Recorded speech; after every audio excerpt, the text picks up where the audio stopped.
إنا أنزلناه في ليلة القدر بے شک ہم نے اسے شب قدر میں نازل کیا ہے۔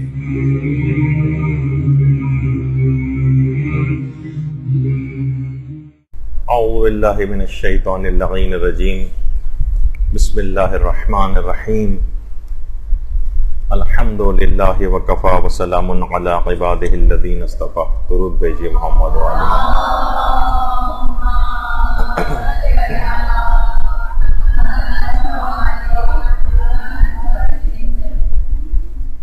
اب سے چند گھنٹوں کے بعد ہی وہ ایک عظیم رات آنے والی ہے، جس رات میں آج ہمیں اپنا محاسبہ کرنا ہے اور اپنے آپ کو تبدیل کرنے کا ایک عہد کرنا ہے۔ یہ رات 1000 مہینوں سے افضل ہے۔ اسی رات میں تمام مقدرات یہ لکھے جاتے ہیں، تقدیریں لکھی جاتی ہیں، تمام گناہ معاف ہوتے ہیں، خیر و برکات کا نزول ہوتا ہے۔ ایک طرف تو اتنی زیادہ فضیلت ہے یہ رات اپنے دامن میں سمیٹے ہوئے، لیکن اس کے ساتھ ساتھ ہی یہ رات، آج کی رات شب 19 شب تعزیت بھی، شب ضربت حضرت امیر المومنین علی ابن ابی طالب علیہ السلام بھی۔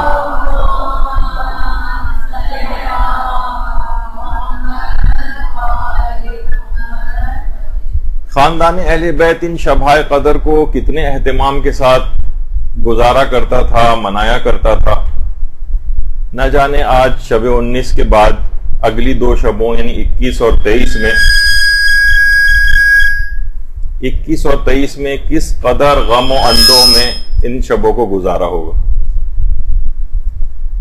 ظالموں نے اپنے لحاظ سے پلاننگ کی تھی، لیکن حضرت امیر کی فضیلتوں میں اضافے سے اضافہ ہی ہوتا چلا گیا۔ مسجد میں ضربت، حالت نماز میں ضربت کا لگنا، اور اس کے بعد پھر اس کے نتیجے میں شہادت کا واقع ہونا، ضربت اور زخمی ہونے کا یہ عمل بھی شب قدر ہی میں انجام پایا۔ اس لحاظ سے امیر المومنین کی فضیلتوں میں اضافے سے اضافہ ہی ہوا۔ انہوں نے اپنے طور پر پلاننگ کی تھی، اور یہی رات ہے کہ جس رات امیر المومنین نے اپنی کامیابی کا اعلان کیا، فزت ورب الکعبہ کہہ کر۔ تو جب یہ رات مولائے متقیان کی کامیابی کی رات ہے، تو کیوں نہ اس کے ماننے والے اس رات کو اپنے آپ کو بھی کامیاب کروا لیں۔ دیکھیے، مولائے متقیان جب کہا جاتا ہے تو ان کے ماننے والوں کو بھی پھر متقی ہونا چاہیے، ورنہ اگر صرف مومن کے طور پر، اعتقاد کے طور پر ہوگا تو پھر آپ کے لیے امیر المومنین ہے۔ لیکن اگر امام المتقین ہے تو پھر امام ہونے کے لیے، اپنے لیے قرار دینے کے لیے ان کے ماننے والوں کو متقی اور پرہیزگار ہونا چاہیے۔ اس رات کچھ ایسا ضرور ہو جانا چاہیے کہ جس سے انسان اپنے آپ کو تبدیل کر سکے۔ دیکھیے، آیت اللہ ناصر مکارم شیرازی نے باقاعدہ اپنے ایک درس خارج میں، جو شب قدر سے متصل ہی دیا گیا تھا، اس میں انہوں نے فرمایا کہ مومن کی زندگی ایک دن کے اندر یا ایک رات میں تبدیل ہو سکتی ہے، بلکہ ایک لمحے میں بھی تبدیل ہو سکتی ہے۔ اور یہ شب قدر پوری زندگی بدلنے کی رات، اس کو عام راتوں کی طرح نہ گزاریے گا، نہ اس کو رٹے رٹائے اعمال بس کر کے۔ ان کی بھی اپنی ایک فضیلت اور اپنی اہمیت ہے، لیکن جب تک انسان خود کو تبدیل نہ کرے، بہت زیادہ پھر ان اعمال کا فائدہ نہیں ہو پاتا۔ آیت اللہ ناصر مکارم شیرازی نے اپنے درس خارج میں یہ بات بھی بیان کی تھی کہ دیکھیے، بڑے بڑے گناہوں سے بچنے کا ایک طریقہ یہ ہے کہ انسان چھوٹے چھوٹے گناہ سے بھی پرہیز کرنے لگے، کیونکہ جتنے یہ چھوٹے چھوٹے گناہ کرتا چلا جاتا ہے، اتنا ہی اس کی ہمتیں کھلتی چلی جاتی، وہ اور زیادہ اس کی ہمت کھل جاتی ہے، پھر وہ بڑے اور کبیرہ گناہوں کی طرف چلا جاتا ہے۔ تو شب قدر ان تمام چھوٹے اور بڑے گناہوں سے حقیقی طور پر توبہ کی رات ہے. اس رات فقط 70 دفعہ استغفر اللہ یا مثلا 100 دفعہ استغفر اللہ ربی واتوب الیہ، اس کی بھی اپنی اہمیت ہے زبانی طور پر کہنے کی، لیکن فقط یہ چیز زبانی طور پر نہ رہے کہ بس آپ نے ایک تسبیح چند سیکنڈز کے اندر ختم کی اور سوچا کہ یہ استغفار ہو گیا. اچھا، اس رات کی ابتدا جو ہے وہ ظاہر ہے سب کو معلوم ہے کہ غسل شب قدر سے اس رات کی ابتدا ہوتی ہے. اس میں آپ ایک اور نیت بھی شامل کر لیجئے گا، بلکہ کئی نیتیں شامل ہو سکتی ہیں. اس میں خاص طور پر غسل توبہ کی نیت کہ حکم خدا کی بجاوری میں قصد قربت کے لحاظ سے جو ہے یہ میں غسل انجام دیتی ہوں. اچھا، یہ پوری رات میں یہ غسل کبھی بھی کیا جا سکتا ہے، لیکن خاص طور پر شب 19 میں غروب سے کچھ دیر پہلے 10-15 منٹ پہلے بس اس غسل کو انجام دے لیں. البتہ 21ویں اور 23ویں شب میں پھر مستحب یہ ہے یا بہتر یہ ہے کہ مغرب اور عشاء کی نماز کے دوران اس غسل کو کیا جائے. شب 19 میں غروب سے کچھ پہلے، لیکن شب 21 اور شب 23 میں مغرب اور عشاء کے درمیان زیادہ بہتر ہے. اچھا، اسی طرح سے اس میں بھی خاص طور پر کوشش کریں کہ اس غسل کو اول شب ہی کے اندر جو ہے وہ انجام دے لیا جائے. ویسے تو اس کے غسل کی جو ٹائمنگ ہے وہ پوری رات کے اعتبار سے ہے، لیکن شروع ہی کے اندر اگر اس کو انجام دے لیں. اچھا، اب غسل کے اندر دیکھیے ایک مسئلہ تداخل کی نیت کا بھی. اس میں کئی نیتیں ایک ساتھ جمع ہو سکتی ہیں، حتیٰ کہ واجب اور مستحب غسل کی نیتیں بھی ایک ساتھ جمع ہو جاتی ہیں. اسی میں آپ غسل شب قدر کی نیت بھی کر لیں، اور اسی میں غسل زیارت امام حسین کی بھی نیت کر لیں، اور اسی میں غسل توبہ کی نیت بھی کر لیں، اور بہت ساری نیتیں اس طرح سے مختلف غسلوں کی بھی جمع ہو سکتی. اور وہ بھی مسئلہ بہرحال آپ کے اس میں رہنا چاہیے کہ غسل بہرحال یہ معتبر غسلوں میں سے ہے. اول شب کا غسل جو ہے خاص طور پر، اور اس کے بعد آیت اللہ سیستانی کے فتوے میں، آیت اللہ خوئی کے فتوے میں وضو کی بھی ضرورت نہیں ہوتی، لیکن آیت اللہ خامنئی اور امام خمینی کے فتوے میں وضو کی ضرورت باقی رہتی. تو بہرحال کیونکہ بیچ میں ذرا ایک دو مسئلے بھی اس کے اندر آ گئے، لیکن بہرحال یہ کہ اس غسل شب قدر کے ساتھ آپ کو حقیقی طور پر غسل توبہ کی نیت بھی کرنا. اچھا، اب اسی ضمن میں آیت اللہ ناصر مکارم شیرازی یہ بھی فرماتے ہیں کہ اس رات کو آپ اپنے تمام اعمال کے لیے اور تمام دعاؤں کی قبولیت کے لیے خاص طور پر حضرت امیر المومنین علیہ الصلوۃ والسلام کو اپنا شفیع بنائیں.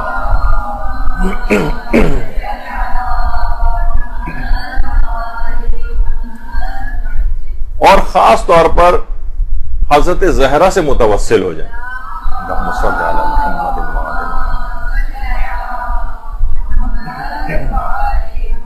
یہاں یہ بات بیچ میں لانا بہت ضروری ہے کہ دیکھیے آج کل فضائل معصومین کے اوپر حملہ ہو رہا ہے. جو جتنا زیادہ فضائل کو اور اعمال کو ضعیف ثابت کرتا ہے اسی قدر اس کو بڑا اسکالر سمجھا جانے لگا ہے. یہ عمل ضعیف ہے، یہ دعا ضعیف ہے، یہ زیارت ضعیف ہے، یہ فضیلت ضعیف ہے. یعنی گویا اپنی اسکالری کو ظاہر کرنے کے لیے ان فضائل کو جتنا انسان ضعیف قرار دے گا وہ اتنا ہی لوگوں کے اندر بڑا عالم جو ہے وہ مشہور ہونے لگے گا. حتیٰ کہ یہاں تک کہ میں کئی دفعہ اس کے متعلق خطرے سے بھی آگاہ کر چکا ہوں کہ حضرت زہرا کی عصمت تک کو معاذ اللہ مشکوک بنانے کی کوشش کی جا رہی. تو آپ کو دماغ میں رکھنا چاہیے. استاد فاطمی نیا یہ فرماتے ہیں کہ حضرت زہرا حقیقت شب قدر. یہ دیکھنا چاہیے اگر کوئی شخص یہ دیکھنا چاہے کہ کوئی شخص خدا کی بارگاہ میں کتنا محترم ہے یا وہ اللہ کی نگاہوں سے گر گیا ہے، تو اسے چاہیے کہ اپنے اوپر توجہ کرے اور وہ دیکھے کہ حضرت زہرا کی کتنی محبت اور مودت اس کے دل میں پائی جاتی ہے اور وہ کس قدر ان کی شان و بزرگی کا قائل ہے. اگر یہ دیکھو، وہ فرماتے ہیں اگر یہ دیکھو کہ ان کی محبت اور مودت تمہارے اندر پائی جاتی ہے اور تم ان کی شان اور تمام تر عظمتوں کے قائل ہو، تو اس بات کو جان لو کہ ابھی خدا کی نظروں سے گرے نہیں. اور اگر کسی طور پر اس کے اندر کوئی تنقیص، شان میں کمی محسوس ہو رہی ہے تو اسی مقدار کے مطابق وہ اللہ کی بارگاہ اور اس کی نگاہوں سے گرتا چلا جا رہا ہے. درود بھیجیے محمد و آل محمد صلی اللہ علیہ وسلم.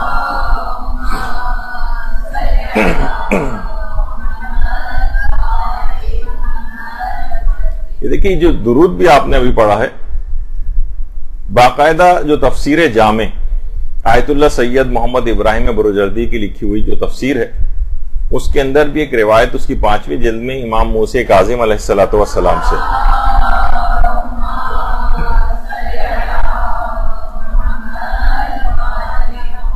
اس میں امام فرماتے ہیں کہ یہ درود اس وعدے کی پاسداری کا اعلان ہے جو ہم نے اللہ عز و جل سے عالم ارواح میں کیا تھا. تو ان کی عظمتیں، ان کی فضیلتیں، اور اسی متعلق آیت اللہ وحید خراسانی نے بھی اپنے ایک درس خارج میں جو کہ 12 جمادی الاول سن 1418 ہجری میں انہوں نے دیا تھا، جو قات الولائیہ جو کتاب ہے، جو رسالہ ہے، اس کے اندر بھی چھپا ہے، جس میں آیت اللہ وحید خراسانی فرماتے ہیں کہ الفقہ فی الدین، دین میں فقہ یا دین میں سوجھ بوجھ کے معنی یہ ہیں کہ اس بات کی معرفت رکھے کہ مقام حضرت زہرا کیا ہے، یعنی جس قدر اس کا ان کی عظمتیں، جس قدر ان کے مقامات عالیہ کی معرفت ہوگی، اسی قدر اس شخص کی دین میں سمجھ اور فہم زیادہ ہوگی. حضرت زہرا کی جتنی مقام اور عظمتوں کو سمجھنے کا حامل کوئی شخص ہوگا، اسی قدر اس کے اندر دین کی سمجھ اور فقہ کی سمجھ پیدا ہوگی. فرماتے ہیں کہ حضرت زہرا کی جو اپنی زندگی تھی وہ خود حق و باطل کے اندر ایک تمیز کرنے والی تھی، یعنی ان کی زندگی بھی حق و باطل کے اندر تمیز پیدا کر گئی، کس سے وہ ناراض تھیں، کس سے بات چیت بند کر رکھی تھی انہوں نے. اور اسی طریقے سے حضرت زہرا کی شہادت اور ان کی تدفین کا جو واقعہ ہے اور ان کی قبر کا معلوم نہ ہونا بھی اسی حق اور باطل کے فرق کو واضح کر گیا. یعنی حضرت زہرا کی پوری زندگی بھی حق اور باطل کو واضح کرنے والی تھی، اور ان کی موت اور ان کی جو شہادت ہے وہ بھی اس فرق کو واضح کر گئی. تو یہ اس بات اس وجہ سے بتائی جا رہی کہ حضرت زہرا حقیقت شب قدر ہے. ان کی عظمتوں اور رفتوں کے اوپر کبھی کوئی حملہ ہو تو خود روح پیغمبر بھی تڑپ کر رہ جاتی. آیت اللہ بہجت نے بھی اپنے ایک درس خارج میں یہ بات بیان کی کہ آیت اللہ سید محسن امین عاملی، آیت اللہ سید محسن امین عاملی نے ایک کتاب لکھی تھی، کشف الغامض فی احکام الفرائض. اس میں انہوں نے کہا، اپنی کتاب میں لکھا ہے کہ بنو مروان کے حکمران نے ایک دفعہ مسجد نبوی میں جمعے کا خطبہ دیا، اور اس میں مروانی ظاہر عالم تھا، تو اس نے اس خطبے کے اندر یہ بات کہی کہ پیغمبر نے اپنی بیٹی کی سفارش پر علی کو خلیفہ بنایا، اور اس کے بعد اس نے کچھ ایسے گستاخانہ جملے بھی کہے، اور اس وقت مسجد نبوی میں خطبہ دیتے وقت اس نے یہ ایسے جملے استعمال کیے. تو باقاعدہ آیت اللہ محسن امین عاملی نے اپنی کتاب کشف الغامض میں لکھا ہے کہ اس وقت مسجد نبوی میں تمام نمازیوں نے قبر رسول سے رسول اللہ کی آواز سنی، کذبت یا عدو اللہ، کذبت یا کافر، اے دشمن خدا تو جھوٹ بول رہا ہے اور اے کافر تو جھوٹا ہے.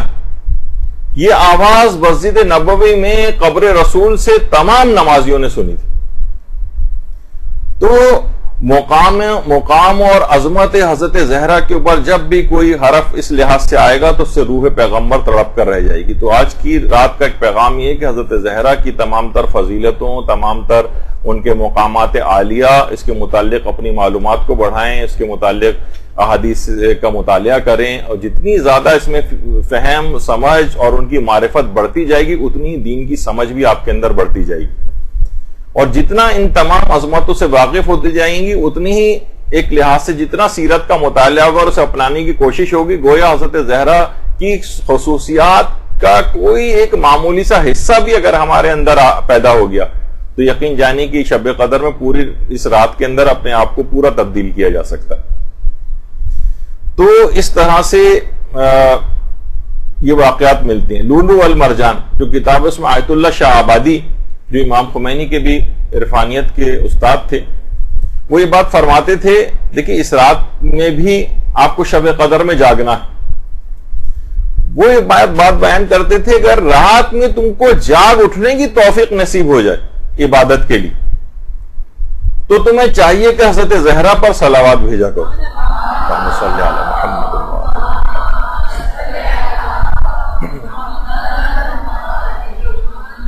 یہ ان کا فیض اور ان کا کرم ہے کہ تمہیں جاگنے کی توفیق نصیب ہو رہی کہ کوئی رات کو کے وقت عبادت کے لیے جاگے. اور حقیقت شب قدر اس لحاظ سے بھی حضرت زہرا کو جو کہا گیا ہے. آیت اللہ جواد انصاری حمدانی یہ فرماتے ہیں, اچھا یہ کون ہے جواد انصاری حمدانی؟ یعنی اتنی عظیم شخصیت کہہ رہی ہے کہ ان کی جو جب یہ پیدا ہو رہے جب ان کی پیدائش قریب تھی تو ان کی والدہ نے پیدائش کے قریب ہی پیغمبر اسلام کو خواب میں دیکھا تھا. اللہم صلی علی محمد وآل محمد.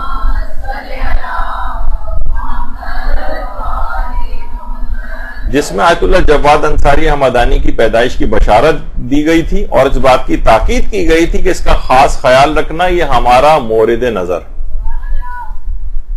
ہماری نظر رحمت گویا اس کے اوپر ہے. اور اس یہی وجہ ہے کہ 24 سال کی عمر کے اندر ہی آیت اللہ جواد انصاری حمدانی درجہ اجتہاد تک پہنچ گئے تھے. اور آیت اللہ علی آقا قاضی جو خود عرفان کے اندر کس قدر بلندیوں کے اوپر تھے, وہ یہ فرماتے ہیں کہ آیت اللہ جواد انصاری حمدانی نے مقام توحید کو براہ راست پروردگار عالم سے حاصل کیا. یعنی کسی بھی کتاب وغیرہ کو پڑھ کر اس مقام تک نہیں پہنچے, نہ کسی علم کے ذریعے, براہ راست مقام توحید کو پروردگار عالم سے انہوں نے حاصل کیا. بڑی عجیب و غریب شخصیت تھی ان کی. تو آیت اللہ جواد انصاری حمدانی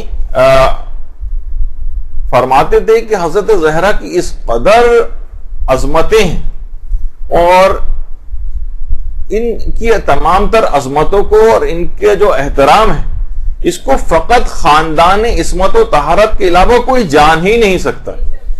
اس قدر عظمتوں کی حامل. دوسروں کی بات تو رہی ایک طرف, کسی عالم کی بات رہی ایک طرف, تو اسی وجہ سے حضرت زہرا کو شب قدر سے بھی تشبیہ دی گئی. یعنی جس طرح حضرت زہرا کی معرفت نہیں ہو سکتی کما حقہ شب قدر کی بھی نہیں ہو سکتی, شب قدر کی نہیں ہو سکتی, تو حضرت زہرا کی معرفت کیا ہوگی. یعنی جس طرح شب قدر کی فضیلتوں کو سمجھنے کے لیے انسانی عقل قاصر ہیں, اسی طریقے سے حضرت زہرا کی فضیلتوں کو سمجھنے سے بھی انسان کی عقل قاصر. خاص طور پر ایک چیز اور بھی ہے, احترام معصومین. دیکھیں یہاں تک آیت اللہ شیخ جواد تبریزی بھی اپنے دروس میں بات بیان کیا کرتے تھے کہ کبھی بھی معصومین کے ناموں کو, جیسے امام علی نے فرمایا معاذ اللہ, یعنی وہ کہتے تھے ہمیشہ کیا تم میں اور غیروں میں کوئی فرق نہیں, ہمیشہ انتہائی عزت و احترام اور القابات کے ساتھ نام لیا کرو. تو ان کی جس قدر بھی فضیلتیں ہیں اور جس قدر بھی کوشش یہ کریں کہ زیادہ سے زیادہ ان کی فضیلتوں کو سمجھیں اور حد سے زیادہ ان کا احترام کریں. اچھا, اب کیونکہ اس کے اوپر بہت بڑا حملہ ہو رہا ہے تو شب قدر کا اس لحاظ سے ایک پیغام یہ بھی بن رہا ہے. جو کتاب آیت الحق کے نام سے ہے اس میں باقاعدہ آیت اللہ سید رضی شیرازی, آیت اللہ سید رضی شیرازی نے باقاعدہ ایک عالم کا واقعہ اس کے اندر پیش کیا ہے, لیکن ان عالم کا نام نہیں لیا. اس کی وجہ یہی ہے کہ ظاہر ہے کسی کی بھی غیبت اس لحاظ سے تاکہ نہ ہو جائے. تو فرماتے ہیں کہ صحن امیر المومنین میں ایک دفعہ وہ تھک کر بیٹھ گئے, اور آپ کو پتا ہے کہ صحن امیر المومنین میں بے شمار علماء اور مجتہدین کی قبور ہے. انہی میں ایک آیت اللہ سید محمد کاظم یزدی, ان کا مقبرہ بھی, وہ ان کے مقبرے سے پیٹھ لگا کر بیٹھ گئے, ٹیک لگا کر. تھکے ہوئے تھے, پاؤں کو بھی انہوں نے پھیلا لیا. کہہ رہے اسی وقت آیت اللہ علی آقا قاضی ان کے پاس پہنچ گئے اور بغیر کسی تمہید کے کہا کہ یہ پورا صحن امیر المومنین علیہ السلام امیر المومنین کے گھر کے حکم میں. آپ جانتے ہیں کہ امام کے لیے ان کی موت اور حیات کے اعتبار سے کوئی فرق نہیں. یہ جسارت ہے کہ انسان امام کے گھر میں امام کے سامنے پیر دراز کر کے بیٹھے. اتنا بھی تو اس لحاظ سے بھی جو زائرین بھی وہاں پر جاتے ہیں کہ جو صحن امیر المومنین ہے وہ فرماتے تھے گویا امیر المومنین کا گھر ہے، یہ امیر المومنین کے گھر کے حکم میں، اور موت اور زندگی کے اعتبار سے ائمہ کے اندر کوئی فرق نہیں. تو ان کی عظمت کے اعتبار سے تو کیسے ممکن ہے کہ ان کے سامنے امیر المومنین موجود ہو، کوئی سامنے پاؤں پھیلا سکتا ہے؟ کہا کہ احترام کے منافی ہے، پاؤں کو سمیٹو اپنے. تو اس لحاظ سے یہ پورا صحن اور جتنا بھی جو روضے کا جو احاطہ ہے اس میں تمام زائرین کو بھی انتہائی عزت اور احترام کے ساتھ وہاں پر، یہ نہیں کہ صرف قبر مبارک والے کمرے کے اندر اگر آپ چلے جائیں یا رواق کی حد تک صرف یہ احترام رہے، نہیں، پورے صحن کے اندر یہ احترام باقی. اور اسی احترام کے نتیجے میں علماء نے بڑے بڑے مقامات کو حاصل کیا ہے، بڑے بڑے مقامات پر فائز ہوئے.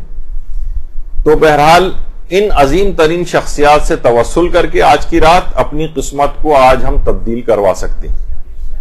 آج ہی سے سچی توبہ کریں اور نیک بننے کا آج سے ایک عہد کریں. آج بھی دیکھیے شب قدر کے اندر بھی نیک بننے کا عہد نہیں کیا، آج بھی گناہوں کو ترک کرنے کا عہد نہیں کیا، تو پھر کون سا دن اور کون سی رات اس کے بعد آئے گی پورے سال؟ کتنی چیزیں دیکھیے ہماری بھول جائیں سابقہ زندگی کو. ظاہر ہے ہر شخص اپنی زندگیوں میں غلطیاں کرتا ہے، گناہ اس سے ہو جاتے ہیں، لیکن یہ ایک بہترین موقع آپ کے پاس آ گیا. آیت اللہ بہجت فرماتے ہیں کہ میرے ایک دوست نے انتقال کیا تو میں نے خواب میں اس کو بہت ہی اچھے حال میں دیکھا، بہت اچھے حال میں. اچھا، وہ فرماتے ہیں کہ میں خواب میں ہی اپنے دل میں سوچ رہا تھا کہ اس نے فشار قبر تو دیکھا ہوگا. جیسے میرے دماغ میں خیال آیا اس مرحوم دوست نے فوراً سورہ نحل کی 32ویں آیت پڑھی کہ ملائکہ ان کی روح کو خوشی کی حالت میں قبض کرتے. یہ اس نے آیت پڑھی. پھر فوراً میرے دماغ میں خیال آیا کہ برزخ میں تو اس سے حساب ضرور ہوا ہوگا. اس نے فوراً آیت پڑھی جس کا مفہوم یہ تھا کہ مومنین برزخ میں نعمات کے اندر ہوتے ہیں. میں نے سوچا کہ اس کا حساب و کتاب پھر قیامت کے روز ہوگا. متوفی نے پھر قرآن کی ایک آیت پڑھی اور کہا کہ آپ نے میرے بارے میں جو گمان کیا ہے ویسا ہرگز نہیں. ابتدائے عمر میں اچھا تھا لیکن درمیانی عمر میں مجھ سے بہت کوتاہیاں ہوئی تھی، درمیانی عمر کا حصہ. لیکن پھر میں سنبھل گیا، پھر میں نے سچی توبہ کر لی اور اس سچی توبہ کے نتیجے میں میرا انجام بخیر ہو گیا. یعنی آج جو شب قدر ہے یہ حقیقتاً توبہ کی رات ہے، یہ گولڈن اپورچونٹی ہمارے پاس آ گئی ہے. دیکھیں کتنے ہی افراد ایسے ہیں کہ جو کہ پچھلے سال تک آپ کے ساتھ تھے اور یہ شب قدر اب ان کو نہیں ملی اور وہ دنیا سے چلے گئے. یہ ہمارے پاس، یہ آپ کو حاصل ہے، یہ ہمیں حاصل ہے. دیکھیے بعض اوقات انسان توبہ کی طرف زیادہ اس کا دماغ نہیں جاتا ہے. یہ بات یاد رکھ لیں کہ سب سے خوفناک چیز جس کو کہی جاتی وہ یہ ہے کہ گناہ آپ کے نزدیک اس قدر معمولی ہو جائے کہ ہم اس کے لیے توبہ کو بھی غیر اہم سمجھنے لگے. یہ سب سے زیادہ خطرناک چیز، شاید گناہ سے بھی زیادہ خطرناک یہ والی چیز ہو جائے کہ توبہ بھی غیر اہم سمجھنے لگے. تو اسی لحاظ سے آج دعائے کمیل پڑھنا ہے جس میں اپنے ان تمام اس قسم کے گناہوں کا اقرار کیا جاتا ہے. یہی وجہ ہے کہ دعائے کمیل کی شب قدر میں پڑھنے کی بہت تاکید آئی. باقاعدہ جو کتاب لکھی گئی ہے خاطرات آیت اللہ اراکی، جس میں آیت اللہ شیخ محمد علی الاراکی امام خمینی کے انتقال کے بعد زیادہ تر افراد جو ایران میں رہتے تھے یا ان کی تقلید میں تھے وہ آیت اللہ اراکی کی تقلید میں چلے گئے تھے. اس کتاب کے اندر آقا شیخ محمد حسن امر آبادی ایک عالم تھے جو کہ آیت اللہ شیخ عبد الکریم حائری کے ہم اثر علماء میں شمار ہوتا تھا. تو آیت اللہ اراکی سے آقا شیخ محمد حسن امر آبادی نے کہا تھا کہ دعائے کمیل کے ایک جملے نے مجھے شدت کے ساتھ بے چین کر دیا، جس میں کہا گیا ہے کہ الہی سیدی و مولائی صبرت علی عذابک فکیف اصبر علی فراقک. یہ جو جملہ ہے کہ پروردگار میں تیرے عذاب پر تو صبر کر لوں گا لیکن تیرے جدائی اور تیرے فراق پہ میں کیسے صبر کر سکوں گا؟ تو کہہ رہے ہیں میں یہ سوچ رہا ہوں کیا واقعی میرا پروردگار ایسا ہے؟ کیا میرا اعتقاد بھی واقعتاً ایسا ہے کہ خدا کا فراق میرے لیے جہنم سے زیادہ اہمیت کا حامل ہو جائے؟ اس وسوسے نے مجھے پریشان کر دیا. واقعتاً اگر ہم دیکھیں تو ہمیں صرف جہنم سے خوف آتا ہے, اس کے عذابوں سے خوف آتا ہے, خود پروردگار سے خوف محسوس نہیں ہوتا ہے. کہہ رہے ہیں میں تو ڈر کر رہ گیا ہوں, میں تو بالکل بھی ایسا نہیں ہوں. میں تو صرف یعنی اگر ایک لحاظ سے مجھے عذابوں سے زیادہ خوف محسوس ہوتا ہے, پروردگار کے فراق اور جدائی کا تو ایسا خیال میرے دماغ میں نہیں ہے. تو کہہ رہے ہیں کہ اس وسوسے نے مجھے اس قدر پریشان کر دیا کہ میں اس وسوسے کو لے کر آخوند ملا فتح علی سلطان آبادی کی خدمت میں آیا. اچھا, بدقسمتی دیکھیے ہماری یہ ہے کہ جب ان کے نام لیے جاتے ہیں ان علماء کے, ابھی آپ کسی بھی طالب علم سے پوچھیں, وہ سارے جتنے کرکٹرز ہیں وہ اور تمام اسکور اور تمام اداکاروں اور گلوکاروں سب کے نام بہت پیچھے بھی اگر کوئی اس پروگرام کرا جائے تو سب 100 میں 100 نمبر لے لیں گے. آخوند ملا فتح علی سلطان آبادی, ان کے نام تک سے کوئی جو ہے وہ واقف نہیں ہے. تو بڑی ایک المیہ اس کو کہا جائے. یہاں پہ بات روک دیتا ہوں ابھی. زمزم عرفان میں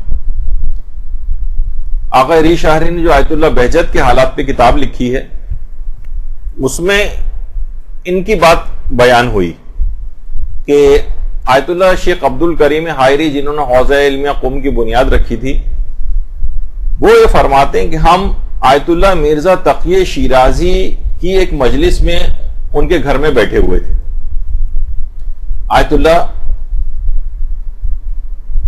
مرزا تقی شیرازی کہہ رہے ہیں وہاں پر تیسری جو شخصیت تھی وہ آیت اللہ شیخ فضل اللہ نوری کی بھی تھی. ہم تین بیٹھے ہوئے تھے کہ اچانک سے خستہ حال شخص جو کہ عالم ہی تھے, آخوند ملا فتح علی سلطان آبادی وہاں پر آ گئے. آیت اللہ مرزا تقی شیرازی نے انتہائی پرجوش استقبال کیا, لیکن ہم نے توجہ نہیں کی, پہچانتے ہی نہیں تھے یہ کون آ گئے ہیں. کہہ رہے پھر باتوں میں ایک مسئلہ چھڑ گیا. تو آخوند ملا فتح علی سلطان آبادی نے کہا آپ غلط کہہ رہے ہیں, اصل مسئلہ یوں نہیں یوں ہے. تو آیت اللہ مرزا تقی شیرازی نے فوراً ایک کاغذ نکالا اور اس پہ کہا کہ آپ نے جو باتیں بتائی ہیں ذرا مجھے لکھوا دیں. انہوں نے وہ باتیں لکھوائی. ہم سب حیران ہو رہے تھے کہ مرزا تقی شیرازی جیسا مجتہد کسی دوسرے شخص کا کوئی مطلب, جو خستہ حال سا ایک آدمی آیا ہے, وہ پہچانتے نہیں تھے ان کو. تو ان سے مطالب کو لکھ رہا ہے. اس کے بعد آخوند ملا فتح علی سلطان آبادی نے میری طرف اشارہ کیا, آیت اللہ عبد الکریم حائری کی طرف, یعنی پوچھا یہ کون ہے؟ تو آیت اللہ مرزا تقی شیرازی نے تعارف کرایا کہ یہ ہیں. تو اس وقت انہوں نے یہ بات کہی کہ اچھا یہ وہی ہیں جو حوزہ علمیہ قم کی بنیاد رکھیں گے. اس وقت تک نہیں رکھی تھی. اور اس کے بعد پھر شیخ فضل اللہ نوری کی طرف اشارہ کیا, یہ کون ہے؟ تو آیت اللہ مرزا تقی شیرازی نے ان کا بھی تعارف کرایا کہ یہ شیخ فضل اللہ نوری. کہا اچھا یہ وہی شیخ فضل اللہ نوری ہیں جنہیں تہران میں پھانسی دے دی جائے گی. کہہ رہے ہیں اس وقت ہم نے توجہ ہی نہیں دی. یہ خستہ حال شخص پتہ نہیں کیا اول فول جو ہے وہ کہہ رہا ہے, کچھ بات سمجھ میں نہیں آ رہی. کہہ رہے ہیں پھر ہم حیران رہ گئے کہ جب وہ جانے لگے آخوند ملا فتح علی سلطان آبادی, تو آیت اللہ مرزا تقی شیرازی نے باقاعدہ ان کی جوتیاں سیدھی کی. تو اتنی ایسی عظیم شخصیات یہ تاریخ کے اندر گزری ہیں, اور یہ حتیٰ کہ یہ نگاہ چشمے برزخی بھی رکھتے تھے, یعنی بہت ساری چیزوں سے مستقبل کے لحاظ سے بھی واقف ہو جاتے تھے. تو ابھی جن کا تذکرہ ہو رہا تھا آقا شیخ محمد حسن عمر آبادی, وہ کہتے ہیں کہ میں دعائے کمیل کے اس جملے کی شرح نے مجھے بے چین کر دیا کہ پروردگار میں تیرے عذاب پر تو صبر کر لوں گا, لیکن میں تیری فراق اور جدائی پہ کیسے صبر کروں گا؟ میں تو اس قسم کا نہیں ہوں. کہہ رہے ہیں میں اس قدر میرے دماغ میں یہ چیز آ رہی تھی کہ میں آخوند کے پاس گیا, ملا فتح علی سلطان آبادی کے پاس, اور ان کو اپنی حالت بتائی. کہا کہ میں نے تو اتنا مجھے کہ میں تو اس دعا کے معیار پہ پورا نہیں اترتا, میں نے تو دعائے کمیل پڑھنا ہی چھوڑ دی. دیکھیے ایک بات اور بھی بیچ میں روک کے اکثر یہ بات کہتا ہوں کہ دعائے کمیل کے متعلق بھی شکوک و شبہات پیدا کیے جا رہے کہ اس دعائے کمیل ہے، اس کی کوئی سند ثابت نہیں ہے، اور یہ امام سے جو ہے براہ راست اس کو منسوب، یعنی ان کو منسوب نہیں کیا جا سکتا، اور بہت سارے اس قسم کی سوشل میڈیا آج کل جتنا آزاد ہوا ہے اس کے کچھ فائدے بھی ہیں لیکن نقصانات زیادہ نظر آ رہے ہیں. خیر، تو کہہ رہے ہیں مجھے اتنا زیادہ اس میں شک ہوا کہ میں ان کے پاس گیا اور کہا کہ تو اس پہ آخوند ملا فتح علی سلطان آبادی نے کہا کہ دیکھو یہ شیطانی خیالات ہیں جو دعائے کمیل کے سلسلے میں شیطان تمہارے دل میں ڈال رہا ہے. خبردار اس دعا کو پڑھنا ہرگز ترک نہ کرنا، ہرگز ترک نہ کرنا، ہرگز ترک نہ کرنا. ضرور اس دعا کو پڑھو، ضرور اس دعا کو پڑھو، ہرگز اس دعا کو نہ چھوڑنا. اور فرمایا ہر شخص کا معیار بالکل الگ ہے، امیر المومنین کا معیار الگ ہے، تم اپنے معیار کے مطابق اس دعا کو پڑھو. تو اس رات میں دعائے کمیل میں اس رات میں یہ دعائے کمیل ضرور آپ کو پڑھنا ہے، اور ہرگز اس کو آئندہ زندگی میں بھی ترک نہیں کرنا ہے. اور اس کے اندر یقیناً جو ہے کہ پروردگار میرے وہ گناہ معاف کر دے، وہ گناہ معاف کر دے، وہ گناہ معاف کر دے. اس میں باقاعدہ صرف ایک دعا کے طور پر اس کو نہیں پڑھنا ہے، بلکہ اس وقت عزم مصمم اور ارادہ کرنا ہے کہ پروردگار حقیقتاً میں اس گناہ کو اپنے اندر سے ختم کرنا چاہتی ہوں. تو آج کی رات دعائے کمیل پڑھنی ہے، گناہوں سے توبہ کی رات. آیت اللہ بہجت ایک بات اور فرماتے تھے کہ دیکھیے وہ کہتے تھے کہ جب ہم کسی گناہ کا ارتکاب کرتے ہیں تو اصلاً ہم آیات الہی کا مذاق اڑا رہے ہوتے ہیں. بڑی عجیب بات کہی انہوں نے، یعنی قرآنی احکام کی مخالفت کرنا گویا اس کا مذاق اڑانے کے مترادف. مثلا غیبت اگر کوئی شخص کرتا ہے تو اس کو نہیں پتا ہے کہ غیبت کے متعلق قرآن کے اندر آیات آئی ہیں، وَلَا يَغْتَبْ بَعْضُكُمْ بَعْضًا، خبردار کوئی ایک دوسرے کی غیبت نہ کرے کہ اس بات کو پسند کرتے ہو کوئی اپنے مردہ بھائی کا گوشت کھائے. اب کوئی اس آیت کو جاننے کے باوجود بھی کہ پروردگار نے یہ کہا ہے اور وہ غیبت کرے، تو وہ فرماتے ہیں کہ گویا اس نے اس آیت قرآنی کا مذاق اڑایا کہ پروردگار میں نے تیرے قانون کو توڑا ہے، میں تیری اس بات کو نہیں مانتا، دیکھ میں نے کی تو ہے غیبت. تو فرماتے ہیں کہ یہ عام، اس کو گناہ کو عام سی چیز نہیں سمجھنا چاہیے. مثلا یا کوئی خاتون ہو، مثلا حجاب کی کتنی زیادہ اہمیت ہے اور قرآن میں حجاب کی جو بھی آیات آئی ہیں، اب اگر کوئی عورت بے حجابی کرے مثلا تو گویا وہ قرآن کی ان حجاب کی آیات کا مذاق اڑاتی. اور علماء نے دیکھیے اس چیز کے لیے اتنی قربانیاں دی، ہمیں بعض اوقات ان چیزوں کی قربانیوں کا احساس نہیں. ملا کاظم خراسانی، حوزہ علمیہ میں ان کی کتابیں پڑھائی جاتی ہیں، کوئی شخص مجتہد بن ہی نہیں سکتا ملا کاظم خراسانی کی کتابیں اگر وہ نہ پڑھے. ان کے ایک بیٹے تھے جن کا نام تھا محمد آقا زادہ، جو خود عالم دین تھے. اس زمانے میں حاج فاضل کے نام سے ایک عالم دین تھے، وہ بھی بڑے چشمے برزخی رکھتے تھے. اور تو ان عالم نے ایک دفعہ محمد آقا زادہ جو ان کے بیٹے تھے،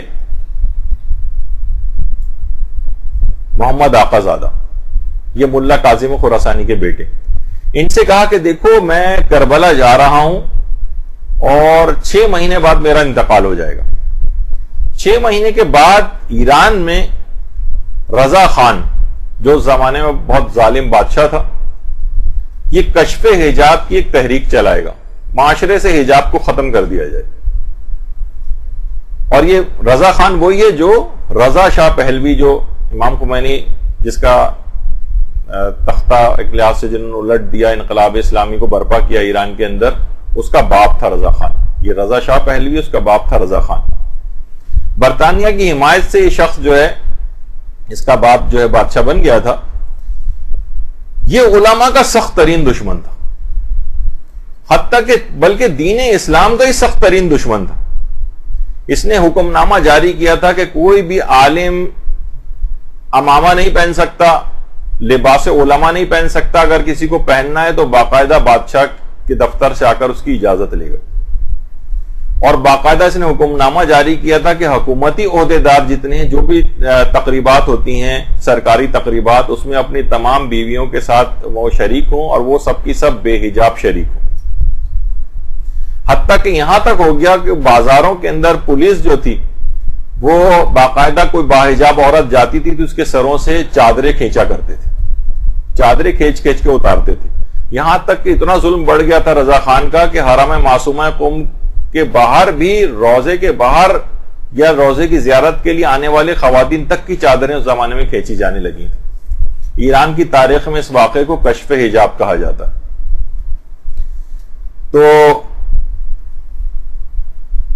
تو حاجی فاضل جو تھے انہوں نے کہا کہ میں کربلا جا رہا ہوں اور 6 مہینے بعد میرا انتقال ہو جائے گا وہاں پر، اور اس کے بعد رضا خان جو ہے یہ کشف حجاب کا ایک حکم جاری کرے گا، دیکھو تم اس وقت بالکل خاموش رہنا ورنہ نقصان اٹھاؤ گے. بالکل ایسا ہی ہوا. 6 مہینے بعد جب وہ کربلا پہنچے تو اس کی 6 مہینے کے بعد ان کے انتقال کی خبر آئی. رضا خان نے کشف حجاب کا حکم صادر کیا اور محمد آقا زادہ جو ملا کاظم خراسانی کے بیٹے تھے ان سے برداشت نہیں ہوا اور وہ الجھ گئے. لوگوں نے ان کو حاج فاضل کی پیشگوئی یاد دلائی کہ دیکھیے انہوں نے کہا تھا کہ دیکھو تم اس وقت کوئی ری ایکشن شو مت کرنا ورنہ نقصان اٹھاؤ گے. کہا کوئی بات نہیں، نقصان ہونا ہے ہو جائے، یہ حکم جو ہے حجاب کی توہین کا، حکم اسلامی کی توہین کا، یہ میں برداشت نہیں کر سکتا ہوں. اور مشہد کے بازار میں باقاعدہ جب عورتوں کا حجاب اتارا جا رہا تھا اس وقت یہ الجھ گئے سپاہیوں کے ساتھ، اور سپاہی انتہائی توہین آمیز انداز میں ان کو مارتے ہوئے وہاں سے لے گئے اور بعد میں زہر کا انجیکشن لگا کر ان کو شہید کر دیا گیا. تو دیکھیے آپ کے حجاب کے لیے ان علماء نے، ان مقدس علماء نے کتنی قربانیاں دی. آج تو کوئی بھی پابندی نہیں ہے، آج تو کوئی ایسا پریشانی کی بات نہیں ہے، لیکن پھر بھی جو مومنات ہیں وہ اس حجاب سے روگردہ نظر آ رہی ہیں، یا اس طرح کا اچھا حجاب نہیں کر رہی. کبھی کبھی بال نظر آنے لگتے ہیں، کبھی میک اپ کے ساتھ حجاب ہو رہا ہے، کبھی موزے نہیں پہنے ہوئے ہیں. یعنی یہ تمام اس قسم کے گناہ، یہ بھی آج رات کو ہر چھوٹے بڑے گناہ سے توبہ کرنے کی آج کی رات ہے. یہ تمام گناہوں کو معاشرے سے ختم کرنے کے لیے علماء نے کس قدر قربانیاں دی. تو آیت اللہ بہجت کہتے تھے ہاں نہیں، اس میں قربانیوں سے ایک چیز اور بھی کہ دیکھیے ہم تو کتنے آرام اور سکون کے ساتھ یہاں پر رہتے ہیں، اور کچھ قربانیاں ظاہر پاکستانی قوم کی بھی اس لحاظ سے ہیں، لیکن یہ عراقی عورت خاتون، ان کا ایک دفعہ میں نے پہلے بھی دکھایا تھا، ان کے 8 بیٹے کربلا کے اندر شہید ہوئے جہاد کرتے ہوئے. کتنی ان لوگوں نے قربانیاں دی ہیں اسلام کے لیے، کتنی قربانیاں دی ہیں تشیع کے لیے، اور ہم اتنی سہولیات ملنے کے بعد بھی اسلامی احکامات پر عمل کرنے کو تیار نہیں. کتنی یعنی افسوس کی بات ہے کہ انسان اتنے عیش و آرام میں ہوتے ہوئے بھی بغیر کسی مجبوری کے بھی ان احکام کے اوپر عمل نہ کرے. تو بہرحال ہاں، تو آیت اللہ بہجت یہ بات بیان فرماتے تھے کہ محرمات اسلام سے اس قدر، یعنی جو چیزیں حرام قرار دی گئی ہیں، اس قدر پرہیز لازم ہے کہ مثلا کسی مومن کو انسان غصے کی حالت میں بھی نہ دیکھے، حتیٰ کہ تند و تیز نگاہوں سے بھی اس کو نہ دیکھے، اور کہ اس کی توہین اور حتک کہیں نہ ہو جائے. اور یہ بھی فرماتے تھے کہ حتیٰ کہ کسی گناہگار کو اس طرح سے مسکرا کر بھی نہ دیکھیں، یعنی یہ بھی اس کے اندر شامل ہے کہ جس میں اس میں ہمت پیدا ہو جائے مزید گناہ کرنے کی. تو لہٰذا مقامات بلند اگر کسی کو چاہیے تو وہ آج کی رات شب قدر میں تمام چھوٹے بڑے گناہوں سے اپنے آپ کو بچانے کا عہد کرے. دیکھیے ہم تو اپنے تھوڑے سے آپ نیک اعمال آج کی رات کو انجام دیں گی، ہم انجام دیں گے تو فوراً دماغ میں تھوڑا سا ایک اپنی برتری کا اور ایک بڑائی کا احساس بھی آنے لگتا ہے کہ میں نے آج بڑی عبادت کر لی، پوری رات جاگ کر گزاری، یہ نمازیں، وہ زیارتیں، یہ دعائیں، یہ اذکار، یہ تسبیحات. بعض اوقات ایک دل میں ایک چیز آنے لگتی ہے، غرور سا ایک آنے لگتا ہے.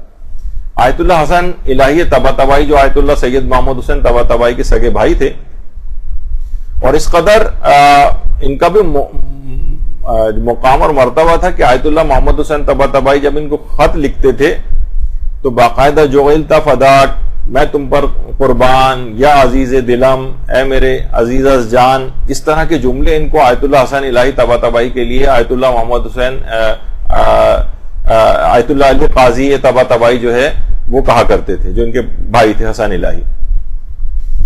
تو یہ ایک جملہ کہتے تھے، وہ یہ کہتے تھے کہ اپنے وہ نیک اعمال جسے آپ نیک سمجھتے ہیں ان پر بھی توبہ کیا کرو.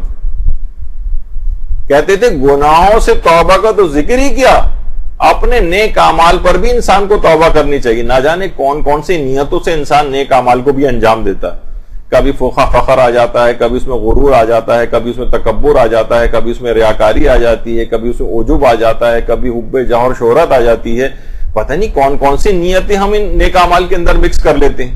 وہ کہتے تھے گناہوں کو تو چھوڑیے، نیک اعمال پہ بھی توبہ کیا کیجیے، کہ پتہ نہیں کس طرح کی نعمت، کس طرح کی نیتوں کے ساتھ ہم نے ان نیکیوں کو بھی انجام دیا.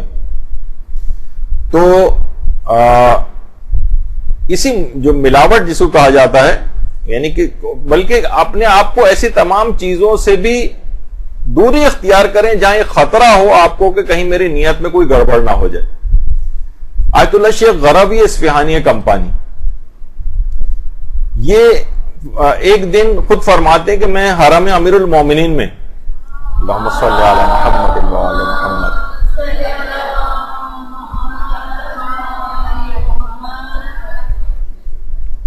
بہت ہی طویل سجدہ کر رہا تھا کہ اسی وقت میں نے حضرت سید الشہداء امام حسین علیہ السلام کی زیارت کی. اللہم صلی علی محمد.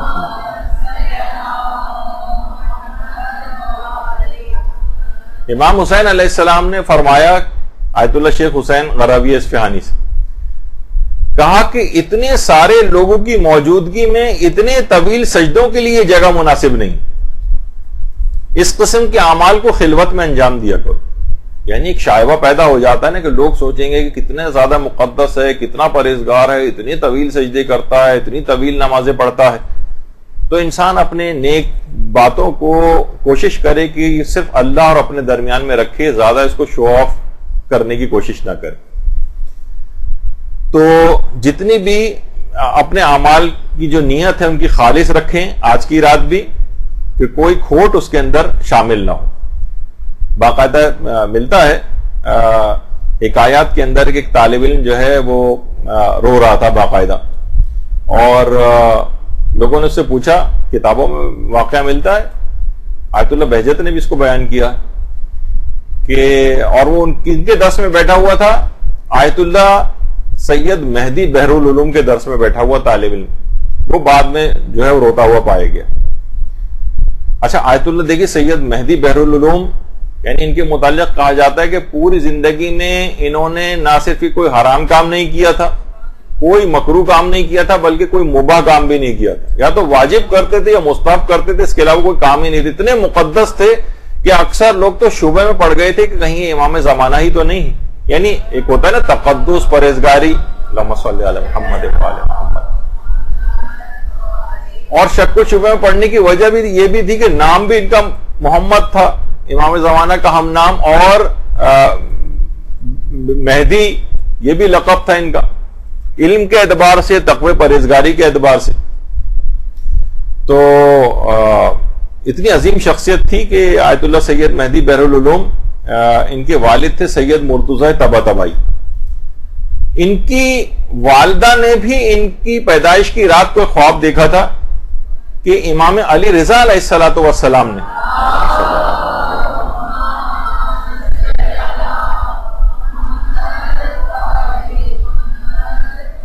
نے ان کے لیے ایک شمع بھیجی ہے، اور وہ شمع جب ان کے گھر میں آئی تو اس کی روشنی بڑھنے لگی، یہاں تک کہ اس کی روشنی بڑھتے بڑھتے آسمان تک پہنچ گئی. تو بہرحال ان کی درس کے اندر بیٹھا ہوا طالب علم رو رہا تھا. انہوں نے کوئی روایت بیان کی جس میں راوی کا نام تھا احمد ابن محمد. اب دیکھیے ہمارے علماء کی آپ مقام اور منزلت، انہوں نے راوی کا نام بتایا، احمد ابن محمد نے یہ روایت کی. وہ طالب علم جو رو رہا تھا بعد میں وہ کہنے لگا کہ میں ان کے درس میں تھا تو میں نے ان پر اعتراض کیا کہ اس روایت کا راوی احمد ابن محمد نہیں ہے بلکہ محمد ابن احمد ہے. دیکھیے بہت سے طالب علم ہوتے ہیں کہ ذرا سی معلومات ہوتی نا تو استادوں کے اوپر اکڑنے لگتے ہیں، ان کی غلطیاں غیر ضروری طور پر نوٹ کرنے لگتے ہیں. وہی اس طالب علم کے ساتھ بھی ہوا.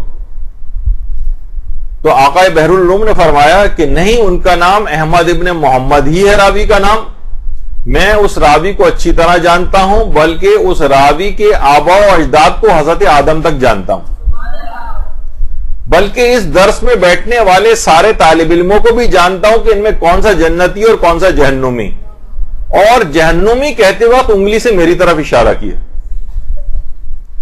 وہ طالب علم رو رہا.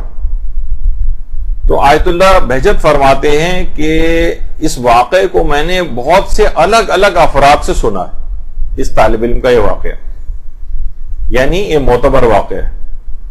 تو انسان کبھی بھی اپنے علم پر، اپنی عبادت پر فخر محسوس نہ کرے کہ یہ منٹوں کے اندر، سیکنڈوں کے اندر یہ عبادت ضائع ہو سکتی ہے، انسان جہنم کے اندر جا سکتا ہے. اس رات کو بہت احتیاط کے ساتھ اپنے آپ کو، اپنی نیتوں کو صحیح طور پر مجتمع کرتے ہوئے اخلاص نیت کے ساتھ اس رات کو عبادت کو انجام دینا. اچھا، اب دیکھیے اسی رات آپ کو تلاوت قرآن کرنے کا بھی حکم ہے، اور خاص طور پر 3 سورہ پڑھنے کا حکم ہے. عمل قرآن بھی ہے اور 3 سورہ بھی ہیں. سورہ روم ہے، عنکبوت ہے، سورہ حامیم، دخان کو بھی علماء کہتے ہیں. تو دیکھیے اس کا ایک مقصد بھی ہے عمل قرآن کا، کہ یہ اب قرآن آپ کی زندگی کا لازمی جز بن جانا چاہیے. رمضان میں البتہ دیکھیے تلاوت قرآن کی خصوصیت زیادہ ہے.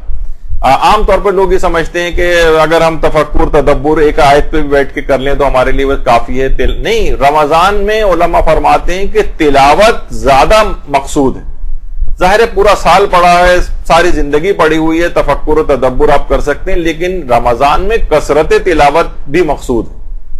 کثرت تلاوت بھی ہونی چاہیے، اور جو اس میں تفکر، تدبر اور عمل قرآن کے اوپر کرے تو اور سونے پہ سہاگا ہو جائے گا. لیکن بہرحال اگر آپ، بہت سے لوگ کہتے ہیں کہ ترجمہ اگر ہم پڑھ لیں، نہیں، تلاوت قرآن اتنی زیادہ علماء کے اندر یہ بات رائج رہی. جیسے میں نے اس سے جو پچھلے سال ہمارے شب قدر کے درس ہوئے تھے اس میں بھی بات آئی تھی کہ نجف میں جب امام خمینی جلا وطن تھے تو ایک عالم کہتے ہیں کہ میں نے اس رمضان میں 2-3 قرآن ختم کیے تھے. اپنے لحاظ سے دل میں ایک بڑھائی کا ایک احساس آیا تھا، میں نے 3 قرآن ختم کیے. بعد میں امام خمینی کے پاس گیا تو پتہ چلا کہ انہوں نے 12 قرآن ختم کیے ہوئے تھے. تو انسان ہمیشہ اپنے سے بڑے کو بھی دیکھے. تو سامرہ میں آقا بہجت یہ فرماتے ہیں، آقا شیرازی ہوا کرتے تھے، وہ صبح اور شام میں ملا کر 1 قرآن روزانہ ختم کرتے تھے. یعنی پورے رمضان میں 30 قرآن کی تلاوت. اور خالی یہی نہیں بلکہ بچوں کا ایک مدرسہ ایک جگہ مجھے پتہ چلا، وہاں ایک چھوٹی بچی وہ آدھا قرآن پر ڈے اب بھی آج کے زمانے میں ختم کرتی ہے، یعنی 2 دن میں 1 قرآن. یعنی آج بھی لوگ حقیقتاً ایسے ہیں کہ انسان کیا اپنے اوپر وہ کرے گا، ایک سے ایک بڑھ کر عام افراد کے اندر اس قسم کے لوگ موجود ہیں. تو کثرت تلاوت یہ بھی آقا شیرازی کرتے تھے، جو پورے رمضان میں 30 قرآن ختم کیا کرتے تھے. کہتے ہیں کہ حرم عسکرین میں وہیں پہ بس صرف نماز فجر کے بعد پورے دن اور رات وہیں پر رہتے تھے، صرف رفع حاجت کے لیے، وضو کی تجدید وغیرہ کے لیے صرف حرم سے باہر جاتے تھے. آیت اللہ شبیری زنجانی یہ فرماتے ہیں کہ 4 چیزیں خاص طور پر شب قدر کے اندر انجام دینی چاہیے. 4 چیزوں کو کہا ہے انہوں نے. فرماتے ہیں ایک تو کوشش یہ کریں کہ انفاق فی سبیل اللہ، اللہ کی راہ میں کچھ نہ کچھ خرچ کرنا، یہ شب قدر کے اندر انجام پانا چاہیے. اللہ کی راہ میں خرچ کریں، انفاق. دیکھیں اطراف میں، رشتہ داروں میں جو مالی اعتبار سے کمزور ہوں، کسی ضرورت کے اعتبار سے ہوں، ان کی ضرورت پوری کریں. دوسرا وہ فرماتے ہیں صلہ رحمی بھی. کوشش یہ کریں اگر ممکن ہو سکے، بہت سے ایسے رشتہ دار ہیں جن سے قطع تعلق ہو چکا ہے، لیکن اب امکان ہے کہ ان سے اگر ملیں تو وہ سلسلہ دوبارہ جاری ہو سکتا ہے، تو اس میں کوشش کریں. رشتہ داروں کے حقوق ادا کرنے کی کوشش کریں، معافی تلافی کر لیں ایک دوسرے سے. اور اس کے بعد فرماتے ہیں 2 چیزیں اس سے بھی زیادہ اہم، اور وہ ہے شب قدر میں تلاوت قرآن کرنا، اور اس کے بعد جو اگلی یعنی چوتھی چیز انہوں نے بتائی وہ ہے دینی اور شرعی احکام کو رسالہ عملیہ سے یاد کرنا. وہ فرماتے ہیں فقط پڑھنا نہیں ہے، یاد بھی کریں، حفظ کریں. حفظ کے سلسلے میں ایک بات اور، آیت اللہ محمد حسین طباطبائی بات کہتے تھے کہ میں نے آیت اللہ علی آقا قاضی طباطبائی سے پوچھا کہ آقا مجھے کوئی دستور العمل دیں، یعنی میں کیسے زندگی کو گزاروں. تو آقا قاضی نے فرمایا کہ کیا قرآن کے علاوہ بھی کوئی دستور العمل ممکن ہے؟ قرآن ہے تمہارے لیے دستور العمل. اور آیت اللہ محمد حسین طباطبائی نے بھی ایسا دستور العمل پکڑا کہ تاریخ اسلام کی عظیم ترین تفسیر، تفسیر المیزان، اس کے بعد لکھی. اللہم صل علی محمد.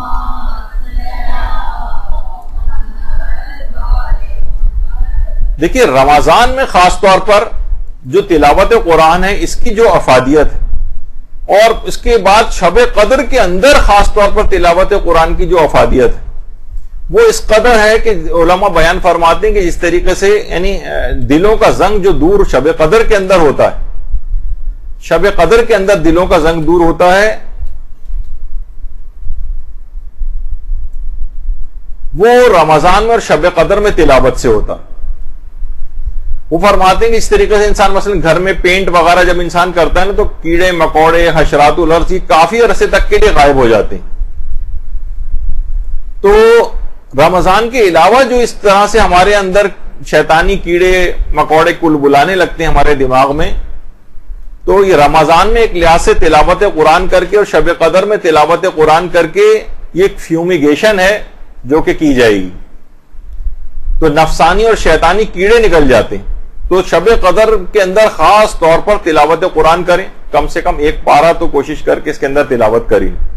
اب آپ خود دیکھتی ہیں کہ حرم ائمہ کے اندر کس قدر رمضان کے اندر جو ہے تلاوت قرآن کا اہتمام ہوتا ہے. ایک عجیب معنوی فضا ہوتی ہے. یہ تقریباً یہاں پر بھی مساجد کے اندر بہت زیادہ مطلوب ہے. اگر آپ دیکھیں تو قرآن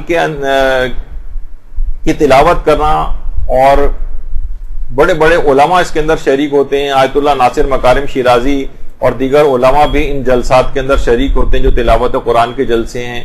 خواتین، بزرگ، بوڑھی خواتین، علماء، چھوٹے بچے، یہ تمام کے تمام ایسے انہماک کے ساتھ شریک ہوتے ہیں کہ واقعتاً انسان کی روح جو ہے وہ وجد میں آ جاتی ہے. بچوں کو خاص طور پر اس قسم کی محافل کا انعقاد ہمارے یہاں افسوس ہے کہ یہاں پر نہیں ہو پاتا ہے، لیکن ایران، عراق کے اندر ہم دیکھتے ہیں کہ باقاعدہ ان تمام چیزوں کا بہت زیادہ اہتمام کیا جاتا ہے. اور دنیا و مافیہ سے گویا انسان بالکل بے خبر ہو کر ان تلاوت والی اعمال جو ہے ان کو انجام دیتا ہے، اور خاص طور پر بچوں کو بھی اس کے اندر ضرور اس میں انوالو رکھنا چاہیے. اچھا یہ چیز جب دیکھیے راسخ ہو جاتی ہے نا، بچپنے سے اگر ان کو تعلیم ہو تو پھر یہ ذکر اذکار، پھر یہ تلاوت قرآن، یہ تسبیحات یہ کبھی چھوٹ نہیں پاتے. یعنی ایک دفعہ بچپن سے انسان کا عادی ہو جائے تو بچپن سے بچوں کو اس کی ترغیب دینی چاہیے، بلکہ یہاں تک کہ انسان مر جاتا ہے اور اس کے ہاتھ سے تسبیح چھوٹ نہیں پاتی. یمن میں جب ظالم افواج کی جو بمباری وہاں پر ہوئی ہے تو کتنی بزرگ خواتین اس وقت تسبیح پڑھ رہی تھیں، اسی حالت میں زارے پانی سے کوچ کر گئے. تو بہرحال بزرگ ہونے کے بعد بھی انسان جو ہے اس سے یہ عادتیں، یہ نیک صفات جو ہیں اتنی راسخ ہو جاتی ہیں کہ پھر ساری زندگی مرتے وقت تک وہ چھوٹ نہیں پاتی. اچھا مساجد میں دیکھیے یہاں پر ہمارے ہاں اتنا اچھا انتظام نہیں ہے، البتہ صرف بمشکل جہاں تک میرے علم میں صرف مسجد باب العلم کے اندر یہاں پر اس طرح کی روزانہ قرآن کی تلاوت کا باقاعدہ رمضان المبارک کے اندر ہوتا ہے. لیکن زیادہ غیر از رمضان تو گویا بالکل ہی ختم ہو کے رہ گیا.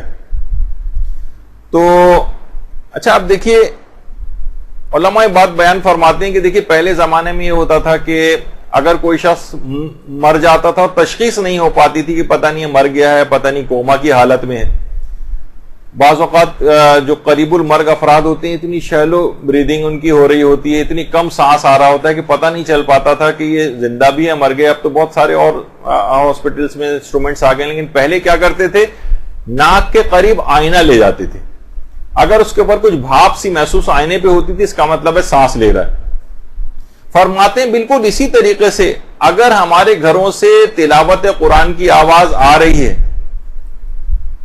تب تو اس گھر میں ایمان کی زندگی موجود ہے, اور اگر تلاوت کی آوازیں گھروں سے ختم ہو گئی ہیں تو فرماتے ہیں کہ گویا اس گھر سے ایمان کی فوتگی ہو گئی. اور اگر پورے معاشرے میں یہ چیز ختم ہو گئی ہے تو من حیث القوم اس کا مطلب ہے قوم مر چکی ہے, اگر گھروں سے تلاوت قرآن کی آوازیں نہیں بلند ہو رہی. دیکھیں قرآن کو چھوڑ کر یعنی تدبر تفکر معنی کے ساتھ اس کو یہ تو رہی, ایک طرف تلاوت ہی ختم ہو گئی. قرآن کو ہمیں چاہیے کہ اپنی زندگیوں کا ساتھی بنائے. شب قدر کا پیغام یہ ہے کہ نماز و روزہ و حج و زکوٰۃ و خمس کسی کے متعلق یہ بات روایت میں نہیں آئی, صرف قرآن کے متعلق آئی ہے کہ قبر کی وحشتوں اور تنہائیوں کا ساتھی. علامہ اقبال کا ایک فارسی شعر ہے, اس کا مفہوم یہی ہے کہ قرآن کو چھوڑ کر تم خود ذلیل و خوار ہو رہے ہو اور شکوہ زمانے سے کر رہے ہو. تم اس طرح زمین پر پڑے ہوئے ہو, قرآن کو چھوڑ کر اس طرح شبنم یا اوس زمین پر پڑی ہوتی کہ اس کی نمی اور گلاہٹ سے کسی کا کام بھی نہیں چلتا, یعنی کوئی حیثیت ہی اس کی نہیں ہوتی, تھوڑی دیر میں سوکھ کے ختم ہو جاتی. تمہارے پاس قرآن جیسی کتاب موجود ہے, اس سے استفادہ کرو اور دنیا اور آخرت کی ترقی کرو. ہم نے اپنی ذلت و خواری اسی وجہ سے پوری دنیا کے اندر اٹھانی پڑ جاتی ہے ان افراد کو کہ جو کہ قرآن کا ساتھ چھوڑ دیتے, نہ تلاوت رہی نہ کچھ. امام خمینی جس وقت پیرس میں تھے, جلا وطن تھے, اور اس وقت اخبار نویس ان کے پاس انٹرویو کے لیے آ رہے تھے, تو آپ کو پتہ ہے کہ انٹرویو سے پہلے ذرا پریپریشن ہوتی ہے, کیمرے لگائے جا رہے ہیں, یہ ہیں وہ ہیں. تو امام خمینی اس وقت جب تک ظاہر 10-15 منٹ اس بات میں لگتے ہیں تو وہ تلاوت قرآن کرنی شروع کر دیتے تھے, تلاوت قرآن. تو لوگ ان سے کہتے تھے کہ آغا تلاوت بعد میں کر لیجیے گا, ابھی انٹرویو کی پریپریشن ہے, کچھ اس متعلق دیکھ لیں. وہ فرماتے تھے نہیں, میں اپنی زندگی کا 10 منٹ بھی کیوں ضائع کروں جس کے اندر تلاوت قرآن نہ کر سکوں. اور یہاں تک کہتے تھے, اکثر ایک دفعہ واقعہ بھی مشہور ہے کہ آنکھیں دکھنے کو ہو گئی تھی, ان کی ڈاکٹروں نے منع کر دیا تھا, تو انہوں نے کہا تھا کہ پھر ان آنکھوں کا فائدہ ہی کیا ہے جب میں تلاوت قرآن نہ کر سکوں ان کو دیکھ کر. تو بہرحال امام خمینی کی زندگی میں دیکھیے یہ تھا کہ نماز فجر سے پہلے ضرور تلاوت قرآن کرتے تھے, فجر سے پہلے تلاوت کرتے تھے, اس کے بعد نہیں فجر کے بعد تلاوت کرتے تھے, پھر اس کے بعد ظہر سے پہلے تلاوت کرتے تھے, مغرب سے پہلے تلاوت کرتے تھے, جب بھی کوئی فراغت ہوتی تھی تب تلاوت کرتے تھے. اگر کوئی شخص کبھی بھی ان سے ملنے کے لیے آتا تھا تو امام خمینی اکثر و بیشتر بلکہ ہمیشہ تلاوت قرآن میں مشغول رہتے تھے. تو دیکھیے شب قدر میں اگرچہ میری ذاتی طور پر کوئی ایسی حیثیت نہیں کہ میں آپ کو کوئی اطمینان دلاؤں, لیکن اگر ایک چیز کا تہیہ آپ اس رات کو کر لیں, جن جن افراد نے اس کا تجربہ کیا ہے انہوں نے بہت کچھ حاصل کر لیا. وہ کیا ہے کہ دیکھیے عموماً اوسطاً رمضان میں اگر کوئی شخص قرآن ختم کرنا چاہتا ہے تو ایک پارہ ایک جز روزانہ وہ قرآن کا تلاوت کر لیتا ہے تاکہ ایک مہینے میں اس کا قرآن ختم ہو جائے. رمضان میں کم سے کم جو آپ نے ایوریج بنایا ہے اسے اگر شب قدر میں عہد کر لیں کہ روزانہ میں ایک پارہ تلاوت عام زندگی میں بھی کروں گی اور اس پر عامل ہو جائیں, تو اس کے بعد جب انشاءاللہ زندگی رہی اور اگلی تاریخ آئے گی شب قدروں کی تو آپ اپنی زندگیوں کے اندر ایک انقلاب دیکھیں گی. بڑے بڑے علماء جب اجازہ اجتہاد دیتے تھے تو عہد لیا کرتے تھے کہ تم کم سے کم روزانہ ایک پارہ تلاوت کرو گے. اس عہد کی پاسداری میں تمہیں پیشگی طور پر اجازہ اجتہاد دیتا ہوں. قرآن علماء کے ایک طریقہ کار بھی تھا. علامہ مجلس کے والد نے علامہ مجلسی کو جو اجازہ روایت دیا تھا تو اس میں اس بات کی شرط لگائی تھی. تو علامہ مجلسی نے کس عظیم مقام کو حاصل کر لیا, روزانہ ایک پارہ. اچھا, اس میں بہت سے لوگ ہو سکتا ہے کہ آپ سے ہی کہیں کہ جناب اس میں تو دیکھیے تفکر ہونا چاہیے، ایسی تلاوت کا کیا فائدہ، اس طرف بالکل آپ نہ جائیں. باقاعدہ احمد خمینی جو امام خمینی کے بیٹے تھے، جب امام خمینی جلا وطن تھے تو ان کو کچھ خطوط امام خمینی نے لکھے تھے، اور اس میں اس بات کی تاکید کی تھی کہ بیٹا احمد دیکھو، خواہ صرف قرات قرآن کے ذریعے کیوں نہ قرآن سے مانوس ہو جاؤ، ہرگز نہ سوچو کہ بغیر تفکر کے کوئی فائدہ نہیں ہے تلاوت کا، بغیر تدبر کے کوئی فائدہ نہیں ہے تلاوت کا. نہیں، بے شمار فوائد ہیں. یہ شیطانی وسوسہ ہے.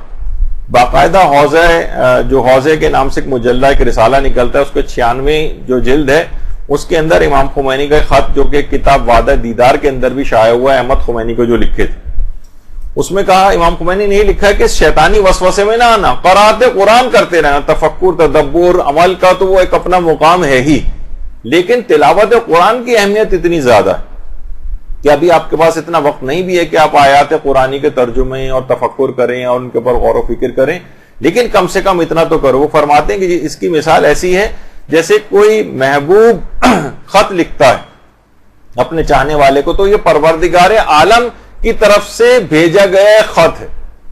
خواہ محبوب کا خط، خواہ اس کا مضمون انسان سمجھ بھی نہ سکے، تب بھی وہ اس کو عزیز ہوتا ہے، اس کا وہ احترام کرتا ہے، اس کو اپنے ساتھ رکھتا ہے. تو فرماتے تھے کہ ظاہری طور پر بھی اس کا اس طرح سے احترام کرو. امام خمینی اس طرح سے ظاہری بھی احترام کرتے تھے کہ اکثر یہ ہوتا تھا کہ جیسے طالب علم آ رہے ہیں، آپ کو پتا ہے کہ ایران میں فرشی نشستیں ہوتی ہیں اور قالین وغیرہ کے اوپر بیٹھتے ہیں، تو وہ اپنا بیگ لا کر رکھتے تھے، کتابیں نکالی، قرآن بھی اس کے ساتھ ہی رکھ دیا. امام خمینی کبھی یہ برداشت نہیں کرتے تھے، فوراً وہ قالین پر سے، کتابوں کے اوپر سے اس قرآن کو اٹھاتے تھے، اوپر کسی جگہ پہ لے جا کے رکھتے تھے. کہتے زمین پہ تو نہیں، قالین پر دیگر کتابوں کے ہمراہ بھی اس طرح سے قرآن نہ رکھو، اس کو بلند جگہ پہ رکھو. اس کا ایک ظاہری احترام بھی. اور وہ یہ فرماتے تھے کہ یہ انقلاب لائے ہی ہم اس وجہ سے، یہ اسلامی احکام کے نفاذ کے لیے، یہ قرآن کی جو روح ہے اس کو معاشرے میں نافذی تو ہم کرنا چاہتے ہیں اصلا.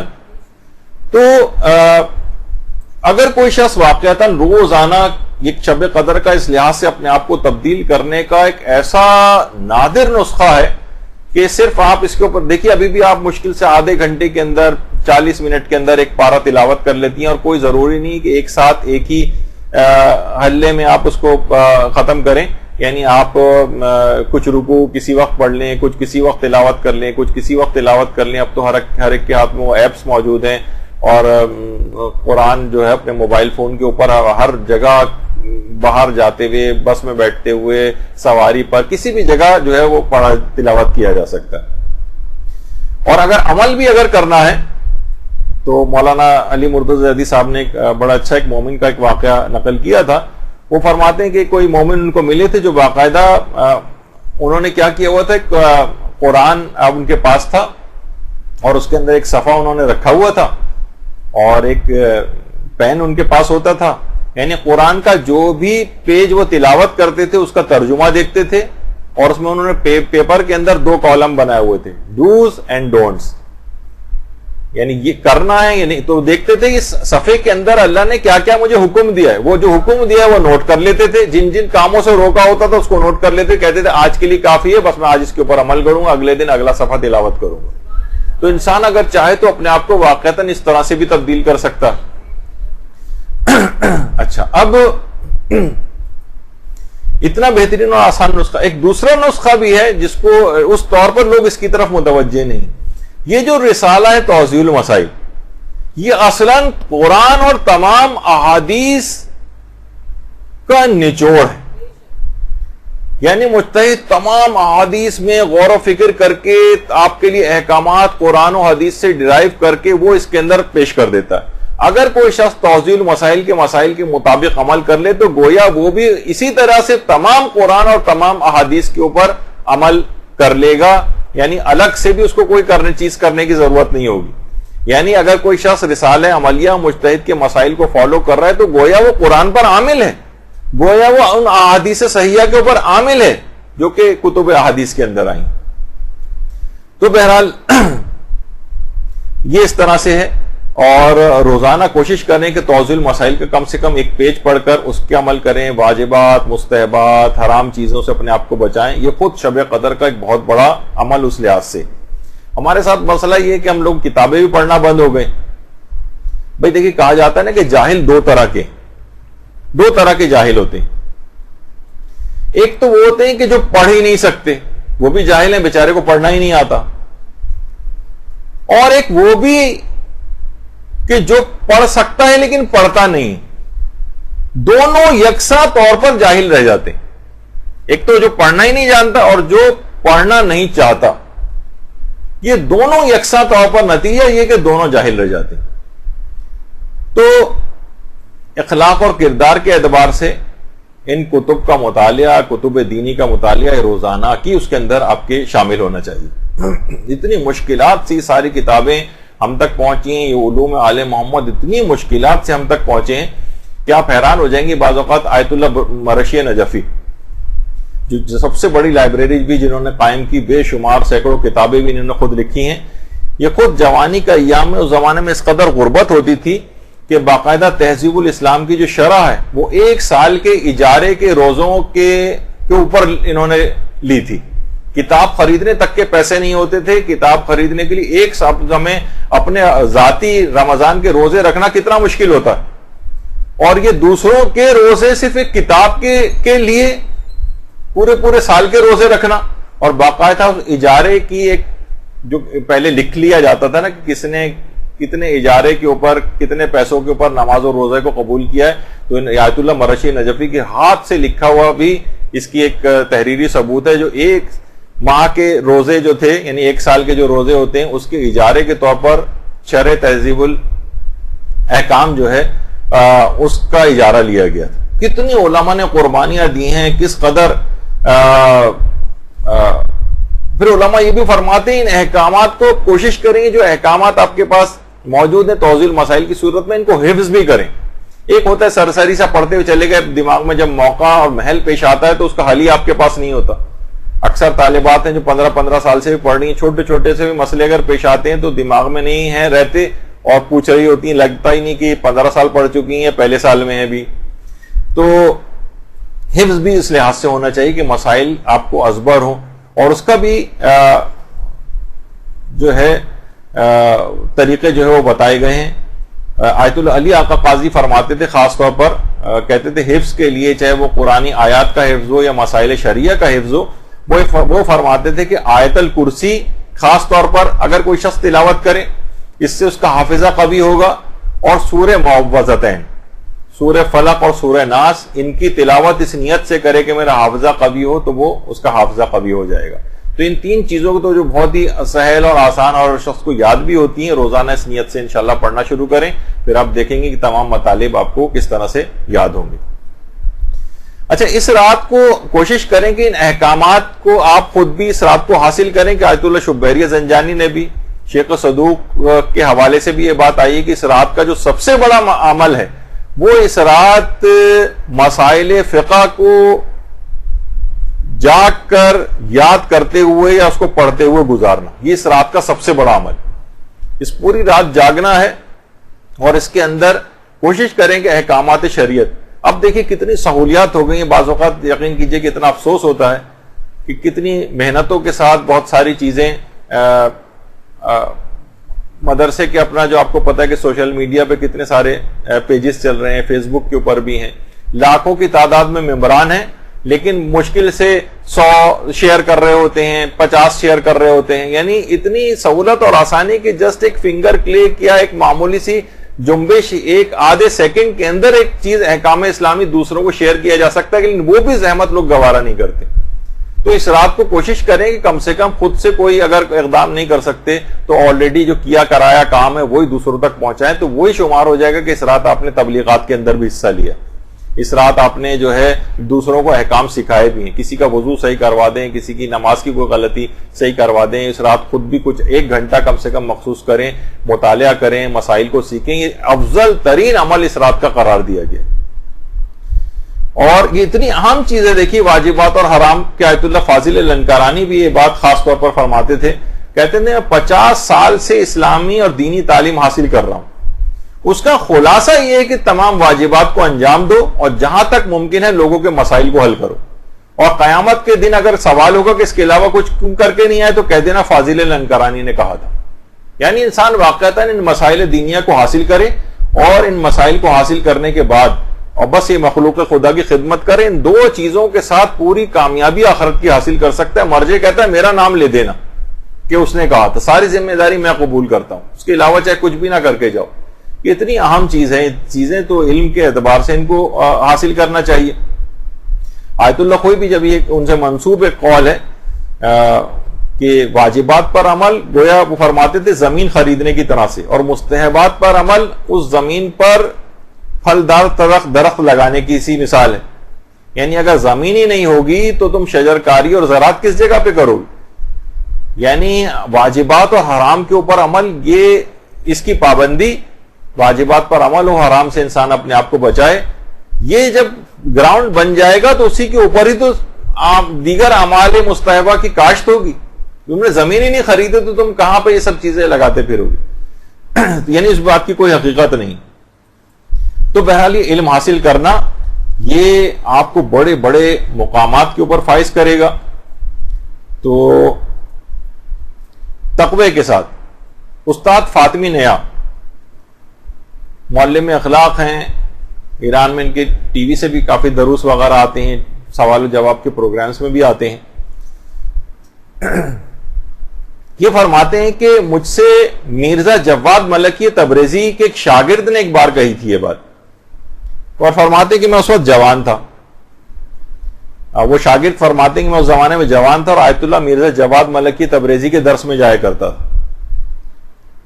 تو انہوں نے مجھ سے اس طالب علم سے پوچھا کہ تم کہاں کے رہنے والے ہو؟ اس نے کہا میں بہار ایک علاقہ ہے وہاں کا رہنے والا ہوں. یہ بات سن کر اس قدر روئے کہ ان کا چہرہ بھیگ گیا آنسوؤں سے, اور کہا کہ وہاں پر شیخ محمد بہاری, ان کی قبر جو ہے وہ زیارت گاہ بنی یا نہیں بنی اب تک؟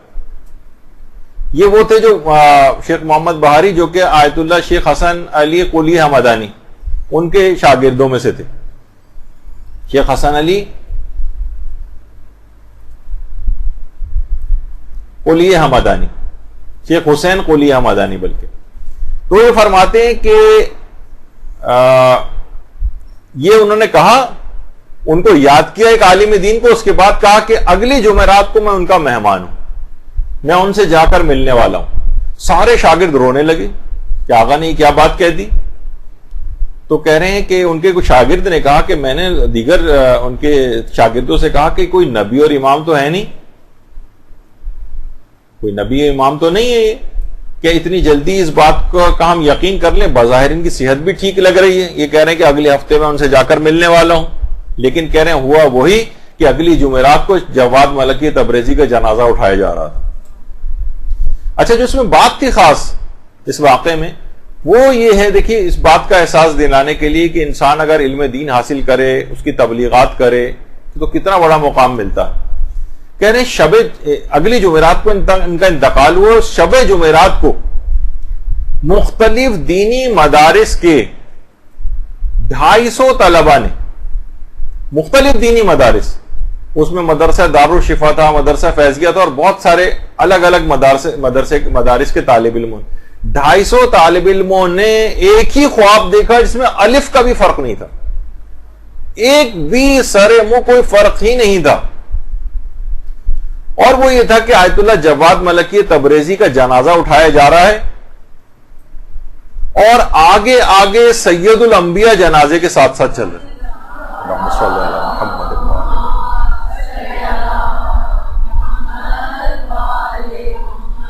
کہہ رہے کبھی ایسا نہیں ہوا تاریخ میں, بہت کم ایسا ہے کہ ایک ہی خواب کو 250 افراد دیکھیں اور ایک الف کا بھی فرق نہ ہو اس کی تفصیلات میں. یعنی اتنا سچا خواب کہ سید الانبیاء ساتھ ساتھ جنازے کے چل رہے ہیں آیت اللہ جواد ملکی تبریزی. تو دیکھیے یہ حصول علم دین, اس کے اوپر عمل, یہ ایسے ایسے بڑے بڑے مقامات وہ دلواتا ہے. تو یہ کتابیں پڑھنا, رسالہ عملیہ پڑھنا, یہ تو آپ تو چھوڑے, خود آپ کے مرجے اس کے اس قدر پابند ہیں کہ جب ملتا ہے کہ آیت اللہ سیستانی جب بیمار ہوئے تھے اور صرف ایک ہی مرتبہ ان کو جو ہے وہ لندن لے جایا گیا تھا علاج کے لیے, تو جب علاج کے لیے وہاں پہنچے تو آیت اللہ سیستانی نے کہا مجھے تو نیند ہی نہیں آتی جب تک کہ میں کتاب نہ پڑھ لوں. کتاب، اب یہاں میرے لیے کچھ کتابوں کا انتظام کرو. ایک عالم دین تھے، وہ 40-50 کتابیں آیت اللہ سیستانی کے پاس لے گئے اور رکھ کے آ گئے. اگلے دن گئے تو تقریباً 80-90% کتابیں ایک طرف الگ کی ہوئی تھیں کہ یہ تو آلریڈی میں پڑھ چکا ہوں. صرف چند ایک دو کتابیں تھیں کہ جس کا انہوں نے مطالعہ کیا ہوگا. تو مرجع اعلیٰ میں وہ بھی ابھی تک اتنا زیادہ پڑھ رہا ہے اب تک، یعنی ہر وقت ان کے ہاتھ میں، صرف زائرین سے ملاقات کے وقت کے علاوہ ہر وقت ان کے ہاتھ میں کتاب رہتی. تو ان کے مقلدین کچھ تو ان علماء سے کچھ سیکھیں، کتابوں کو پڑھنا شروع کریں. خدا کے لیے کتب بینی انتہا سے زیادہ کم ہوتی چلی جا رہی، یعنی تقریباً ختم ہوتی چلی جا رہی. تو بہرحال دیکھیے اس رات کو بہت زیادہ ورائٹی ہے اعمال کی. آپ خود دیکھیں گی، کبھی دعائیں آپ پڑھ رہی ہوں گی، کبھی زیارت آپ پڑھ رہی ہوں گی، صدقہ بھی آج کی رات کو دینا ہے، تلاوت قرآن بھی کرنی ہے، نمازیں بھی ہیں آج کی رات، نماز جعفر تیار بھی ہے، اور ذکر، عمل، مسائل فقہ، کتنی ورائٹی اور رات کتنی چھوٹی. تو دیکھیے اس رات کا پیغام یہ بنے گا کہ بہت ساری اس طرح کی نیکیوں کے مجموعے کرتے ہوئے آپ کو زندگی گزارنی ہے، تب یہ زندگی تبدیل ہوگی. ہر چھوٹی بڑی نیکی کو ہاتھ سے نہ جانے دیں. آیت اللہ عراقی بات فرماتے تھے، جو درمیان میں بیٹھے ہوئے آیت اللہ عراقی، جو آیت اللہ بہجت کے ساتھ بیٹھے ہوئے ہیں. دیکھیے آیت اللہ عراقی وہ شخصیت ہیں کہ جب ان کا انتقال ہوا تھا تو آیت اللہ بہجت نے کہا تھا کہ اس زمانے اور ان حالات میں آیت اللہ عراقی کا انتقال کرنا ایسا ہی ہے جیسے ایک ہی وقت میں 50 مراجع تقلید دنیا سے چلے جائیں. آیت اللہ عراقی کی اتنی عظیم شخصیت تھی. تو آیت اللہ عراقی یہ بات فرماتے ہیں کہ شیخ عبد الکریم حائری یہ بیان فرماتے تھے آقا مرزا ابراہیم محلاتی شیرازی کے متعلق. کیا فرماتے تھے کہ انہوں نے مکاشفے میں ایک مرتبہ امام زمانہ علیہ السلام کو دیکھا تھا.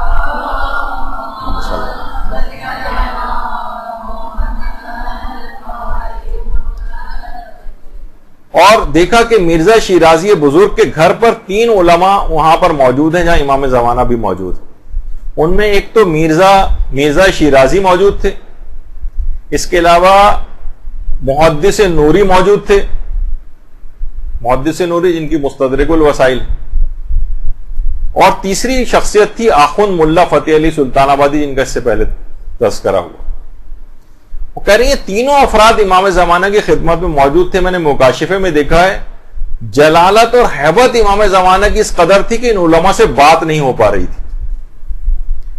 اور کچھ جو تھوڑی بہت بہتر بات چیت کر رہے تھے وہ محدث نوری تھے، جو امام زمانہ سے کچھ بہتر انداز میں بات چیت کر رہے تھے، ورنہ باقی افراد سے تو بات کرنا مشکل ہو رہا تھا. تو شیخ ابراہیم فرماتے ہیں، مرزا ابراہیم محلاتی، یہ جو امام زمانہ کو مکاشفے میں انہوں نے دیکھا تھا، یعنی یہ مقام ان کو کیسے ملا؟ تو فرماتے ہیں کہ بلکہ اس خط ان کے متعلق مشہور ہے کہ یہ چشم برزخی رکھتے تھے، یعنی یہ دیکھ کے بتا دیتے تھے کون سا کھانا جو ہے وہ اس میں نجاست ہے، کون سا کھانا غصبی ہے، کون سا کھانا جو ہے وہ حرام مال سے لیا گیا ہے. حتیٰ کہ وہ تسبیحات موجودات کو بھی سن لیتے تھے. تسبیح موجودات یعنی درخت جو تسبیح کر رہے ہیں، جانور جو تسبیح کر رہے ہیں، ان کی آوازوں کو بھی اپنی کانوں سے سن لیا کرتے تھے. تو ان میں یہ صلاحیت پیدا کیسے ہوئی تھی؟ انہی چھوٹی چھوٹی نیکیوں کو کثرت سے انجام دینے کے نتیجے. وہ خود فرماتے ہیں کہ ایک دفعہ زمانے طالب علمی میں انسان مدرسے کے ہاسٹلز وغیرہ ہوتے تھے، اس زمانے میں بھی آج بھی ہوتے ہیں. تو اس زمانے میں ایک نہ ایک کوئی روم میٹ ہوتا تھا، اور روم میٹس میں کا طریقہ کار یہ ہوتا ہے کہ ایک دن تم کمرہ صاف کرو گے، ایک دن میں کمرہ صاف کروں گا، کاموں کو ڈسٹریبیوٹ کر لیں گے. تو ان کا جو روم میٹ تھا ایک سید طالب علم تھا. پیغمبر کی اس نسبت کا اس قدر احترام کرتے تھے، انہوں نے کہا کہ میں برداشت نہیں کر سکتا کہ تم کمرہ صاف کرو، میں پورے ہفتے میں ہی کمرہ صاف کروں گا. انہیں صاف کرنے ہی نہیں دیتے تھے. اس ایثار اور قربانی کے نتیجے میں کہہ رہے ہیں بس وہ میں نے کرنا شروع کیا، اس کے بعد یہ صلاحیتیں میرے اندر پیدا ہونے لگی. تو یہ صفات تو کوشش یہ کریں گے جس قدر بھی. اب دیکھا جائے تو بظاہر ایک چھوٹی سی بات لگتی ہے کہ ہاں بھائی ٹھیک ہے ان کو کام نہیں کرنے دے رہے, میں آپ کی جگہ کام کر لیتا ہوں. تو لیکن انہی چھوٹی چھوٹی نیکیوں کے نتیجے میں انسان بڑے بڑے مقامات کو حاصل کر لیتا ہے. ابھی ان کا جو تذکرہ بار بار آتا ہے اخوند ملا فتح علی سلطان آبادی کا, ان کے متعلق مشہور ہے بند خط کے اندر لکھی ہوئی باتیں بتا دیتے تھے. ان سے لوگوں نے پوچھا بھی کہ یہ مقامات کیسے حاصل کیے, تو ظاہر علماء براہ راست نہیں بتاتے, لیکن فرمایا انہوں نے کہ جب بہت اصرار کیا تو کہا کہ 3 اعمال کو انجام دو. ایک تو زیارت عاشورہ روزانہ پابندی سے پڑھو. دوسرا ایک اور ہے جو کہ ہمارے معاشرے میں اتنی زیادہ رائج نہیں ہے, وہ ہے نماز اول ماہ کا. ہر قمری مہینے کے ابتدائی جس دن ہوتی ہے اس دن ایک نماز پڑھی جاتی ہے جسے اول ماہ کی نماز کہا جاتا ہے. اس کا طریقہ آپ مفاتی وغیرہ میں دیکھ لیجئے گا. وہ کہتے تھے کہ اس کو پابندی سے انجام دو. اور تیسرا عمل یہ کہ ہر رات جتنے بھی مومن و مومنات اس دنیا سے گئے ہوں ان کے لیے نماز وحشت روزانہ پڑھو. اگر کوئی شخص یعنی اگر یہ اعمال بظاہر ہی دیکھا جائے تو کوئی اتنے بہت بڑے اعمال نہیں, نماز اول ماہ تو ایک مہینے میں صرف ایک مرتبہ انجام دینی, اور باقی 2 اعمال بھی اتنے مشکل نہیں. تو بہرحال وہ یہ ان مقامات کو انہوں نے حاصل کیا انہیں چھوٹے چھوٹے عملیات کو انجام دے کر. دیکھیے یہ رات بہت اہم ہے, یہ رات دعاؤں کی رات ہے. اس رات سب کی دعائیں جو ہیں قبول ہوں گی, لیکن دعائیں قبول ہونے کے لیے دیکھیے لازمی نتیجہ دعا اس طرح سے نہیں ہونی چاہیے. یہ دنیا کے اندر بھی اس طرح کی دعائیں نہیں چلتی جو آقا محسن قرتی نے ایک مثال دی.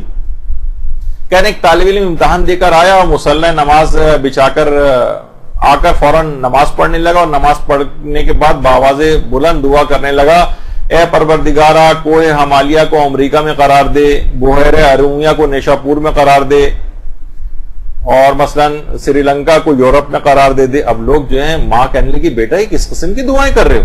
کہہ رہے ہیں اماں کیا کروں, جغرافی کا ایک پیپر دے کر آئے ہوں, یہ جواب ہی لکھ کر آئے ہوں, اب دعا کر رہا ہوں اللہ سے کہ غلطیاں میری ٹھیک کر دے اور مجھے پاس کر دے. تو آقا محسن قرتی فرماتے کوئی شخص اپنے آپ کو ٹھیک نہ کرے اور اس قسم کی دعائیں کرے تو بالکل اسی طالب علم کی مثال بنے گی.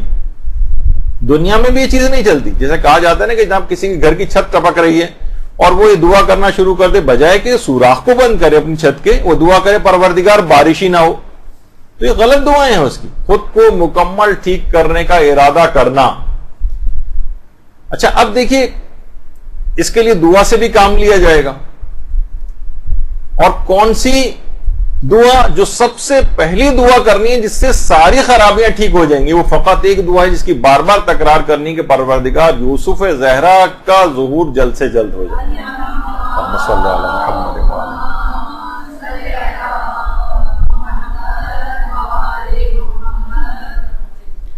یہ اگر ہو جائے تو ساری مشکلات اور پریشانیاں وہ ختم ہو جائیں گی, ساری غلطیوں کی اصلاح ہو جائے گی. اس کا تو علی الخصوص سب سے اولین دعا افطار کے وقت بھی ان امام زمانہ کے لیے رکھا کریں, اور دعا سلامتی امام زمانہ افطار کے پہلے لقمے سے پہلے ضرور تلاوت کیا کریں.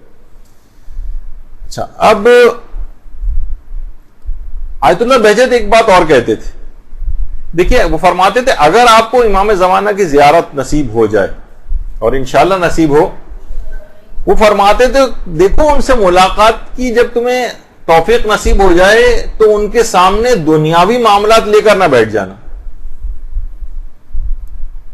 امام مجھے یہ دلوا دیں اور وہ دلوا دیں, اور شادی ہو جائے میری, اور گھر مل جائے مجھے, یا گاڑی مل جائے مجھے, یا مجھے فلاں دنیاوی سہولت حاصل ہو جائے. حقیقتاً ان چیزوں کی کوئی اہمیت نہیں. امام زمانہ سے یہ چیزیں لے کر مت بیٹھ جانا.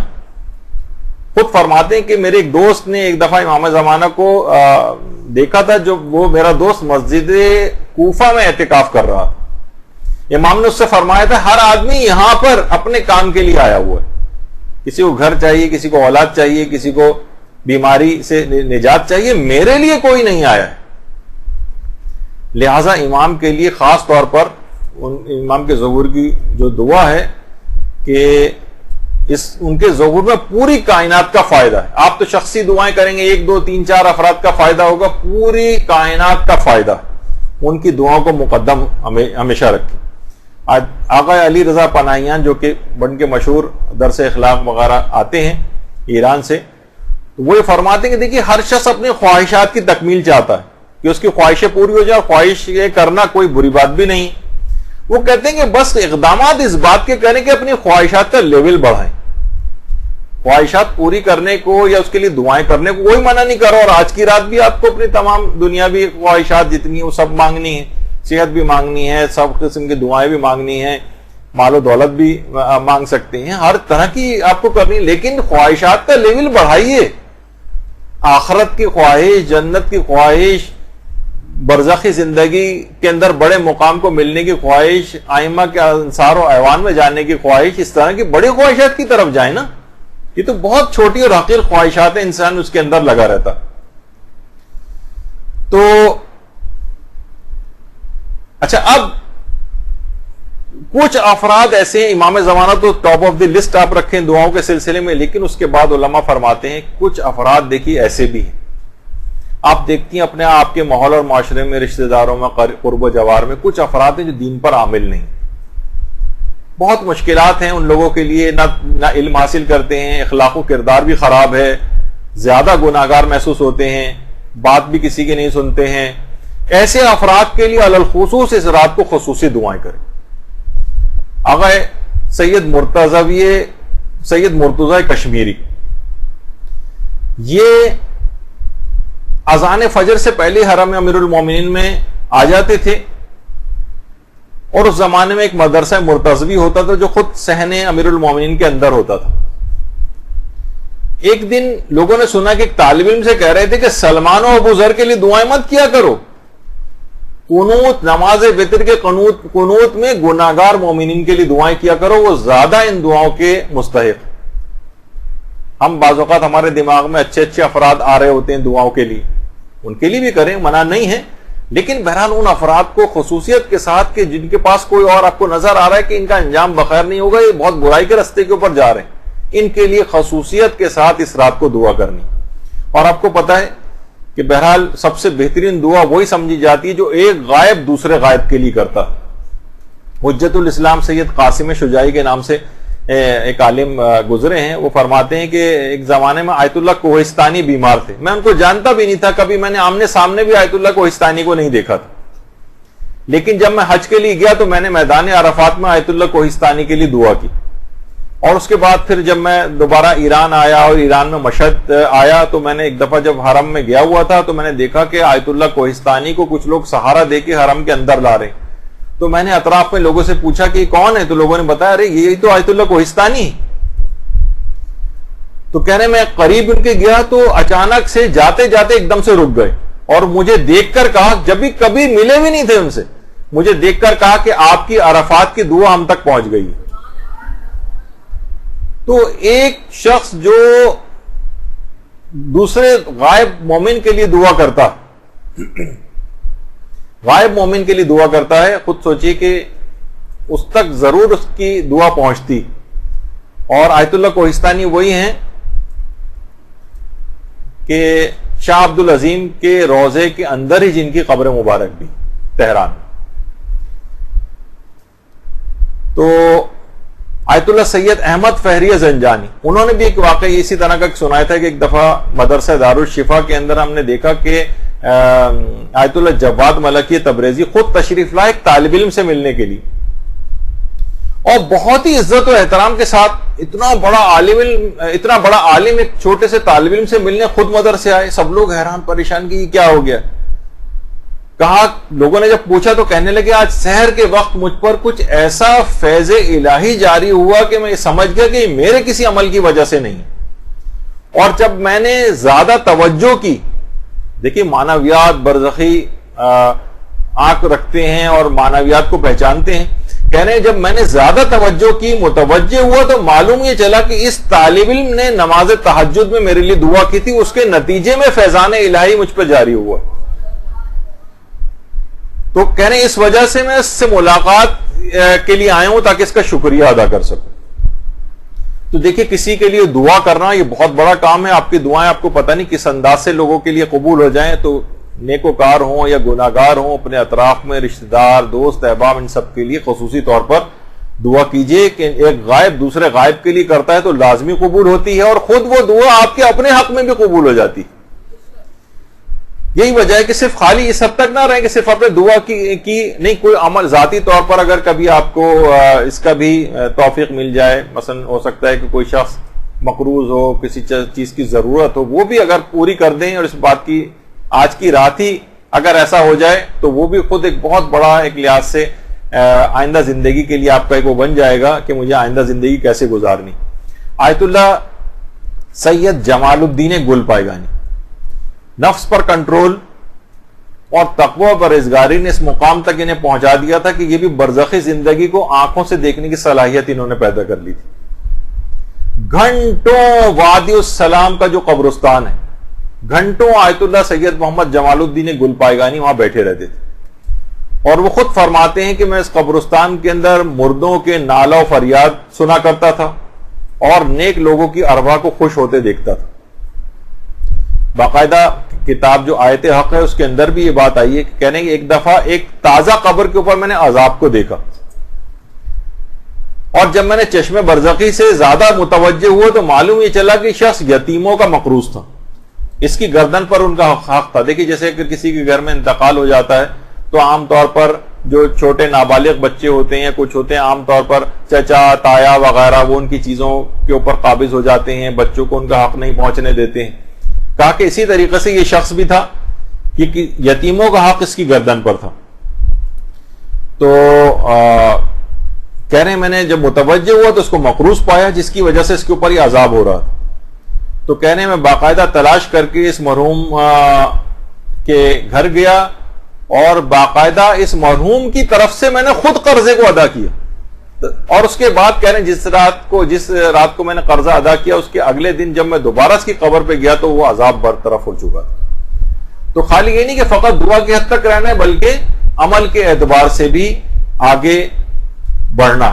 یہی وجہ ہے کہ آیت اللہ شبیری زنجانی وہ فرماتے ہیں کہ آیت اللہ شیخ ہاشم قزوینی یہ خود ایک قبرستان سے ایک مرتبہ گزر رہے تھے، اور انہوں نے مکاشفے کے اندر چیز دیکھی کہ قبر کے اوپر ایک کتا بیٹھا ہوا ہے، اور بہت عاجزی کے ساتھ کہہ رہا ہے کہ شیخ ہاشم میں اسی قبر کا مردہ ہوں، میں اسی قبر کا مردہ ہوں، اور میری مشکل کا سبب یہ کہ میری ماں مجھ سے ناراض ہے، آپ جائیے اور اس کو جا کر راضی کر لیں تاکہ میں اس عذاب سے نجات پاؤں۔ تو دیکھیے کتنے ہی مرحومین ایسے ہیں، ان کے لیے مرحومین کے لیے دعائیں مغفرت کرنا، اس وجہ سے بھی اس رات کے اندر بہت زیادہ تاکید ہے کہ کتنے ہی مرحوم ہمارے خدا نخواستہ ایسے ہوں جو مختلف عذابوں میں گرفتار ہوں، تو ان کے لیے خاص طور پر جتنی بھی چیزیں ہو سکیں ان کے لیے نمازیں پڑھوانا اگر کسی کے لیے ممکن ہے۔ بعض اوقات لوگ پوچھتے ہیں کیا مجھ پر واجب تو نہیں ہے، صرف والدین کی حد تک، صرف واجب کی حد تک رہ جاتے ہیں کہ واجب تو نہیں ہے نا، بس ٹھیک ہے میں، کیونکہ ظاہر ایک فقہی مسئلہ ہے کہ اگر کوئی شخص جان بوجھ کے اپنی نماز روزے چھوڑتا رہا تو کچھ علماء یہ کہتے ہیں کہ پھر ان کی نمازیں پڑھوانا واجب نہیں ہے بڑے بیٹے پر، تو وہ چیزیں تلاش کر رہے ہوتے ہیں، ان کے متعلق احسان کے ساتھ نہیں سوچ رہے ہوتے اپنے والدین کے متعلق۔ تو کہا کہ یعنی یہ وہ شخص جو صاحب قبر تھا وہ کتے کی شکل میں اس کو ایک عذاب دیا جا رہا تھا، اس نے کہا کہ خدا کے لیے مجھے بچائیں کسی طریقے سے، اور شیخ ہاشم قزوینی وہ پھر اس کے بعد گئے اور جا کر اس کے والدین وغیرہ کو راضی کیے۔ تو دوسروں کے لیے اس طرح سے کرنا نیک اعمال، یہ ابھی پھر ان کا بار بار تذکرہ آتا ہے ملا فتح علی سلطان آبادی کا کہ ایک شخص نے انتقال کے بعد ان کو خواب میں دیکھا تھا، تو انہوں نے خود فرمایا کہ میری مغفرت کا ایک بہت بڑا سبب، بہت بڑا رول اس عمل نے پلے کیا ہے کہ میں لوگوں کے لیے روزانہ نماز وحشت قبر پڑھا کرتا تھا۔ تو یہ تمام چیزیں دیکھیے اس طرح کی ہیں کہ انسان کو چاہیے کہ ان کے اوپر عمل کرے۔ اور خود کہتے تھے کہ ایک تو بلکہ انہوں نے بتایا کہ 3 چیزیں ایسی ہیں، اس نے یعنی پھر اس شخص نے ان سے پوچھا کہ ہم جب دنیا سے انتقال کر جائیں اور ہمارا انجام بخیر ہو جائے تو آپ تو کیونکہ برزخی دنیا میں جا چکے ہیں، آپ ہمیں بتائیں کہ ہم کون سے اعمال انجام دیں۔ تو ملا فتح علی سلطان آبادی نے کہا کہ 3 چیزیں بتائیں۔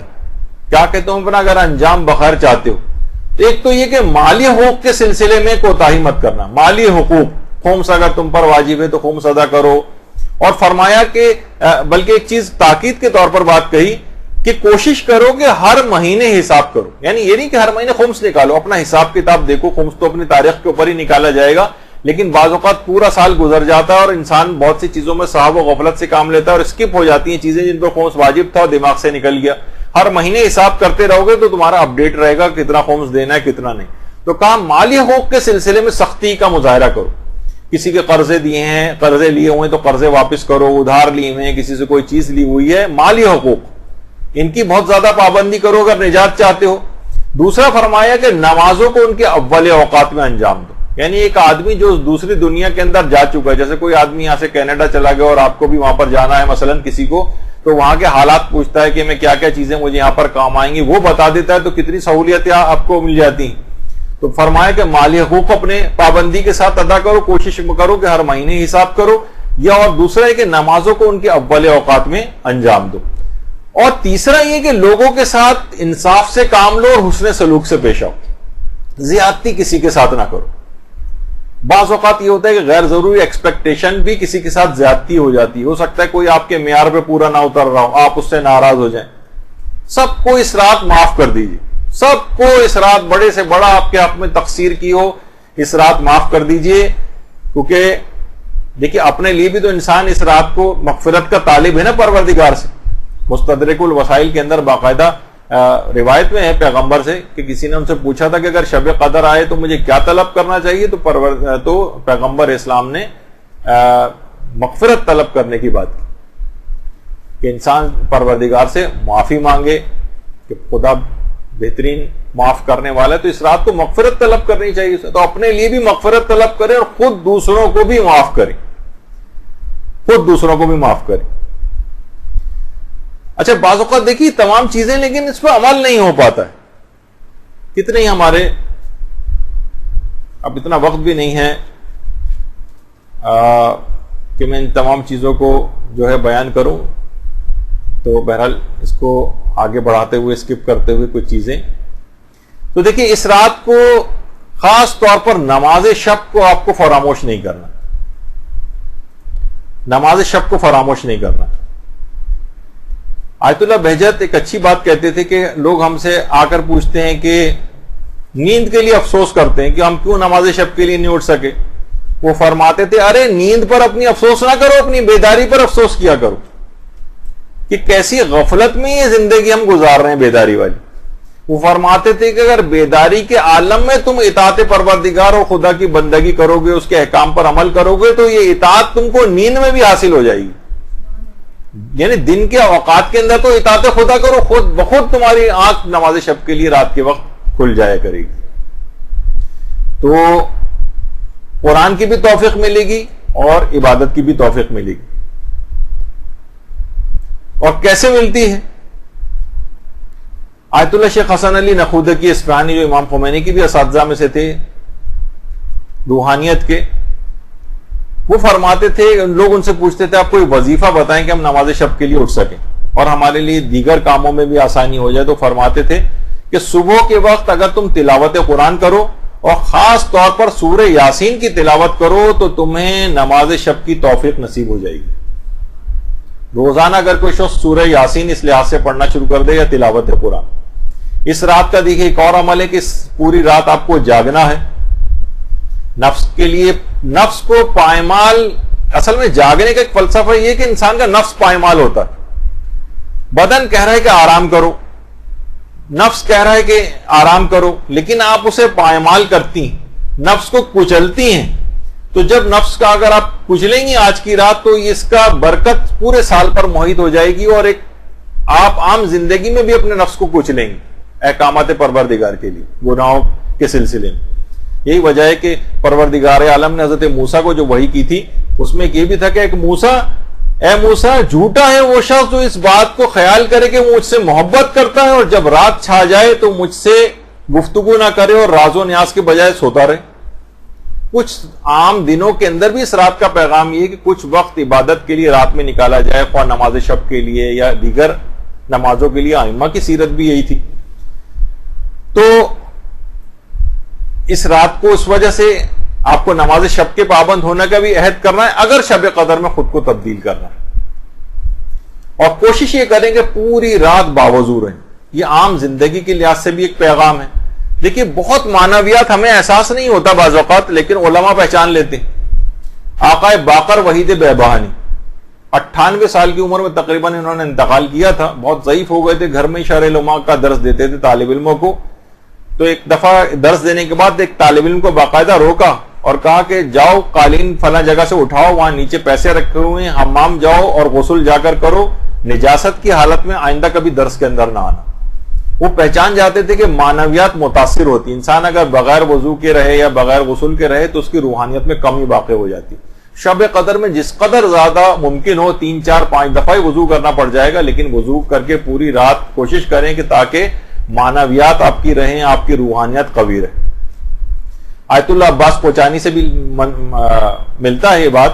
کہتے ہیں ایک رات کو ہم آیت اللہ جواد انصاری حمدانی کے گھر میں علماء کی دعوت تھی، وہاں پر شریک تھے. کھانے سے پہلے میں وہ چلمچی یا سلفچی کیا کہلائی جاتی ہے وہ لے کے، اور وہ آفتابہ جو ہوتا ہے ہاتھ دھلانے کے لیے جو سامان ہوتا ہے وہ میں لے کر گیا، اور تمام علماء جو بھی وہاں پر موجود تھے ان کے ہاتھ دھلانے کے لیے. تو آیت اللہ جواد انصاری حمدانی وہ کہنے لگے کہ یہاں پر موجود کسی کے ہاتھ دھلوانے کی ضرورت نہیں ہے، یہاں پر سب شرکاء باوضو ہیں سوائے ایک شخص کے.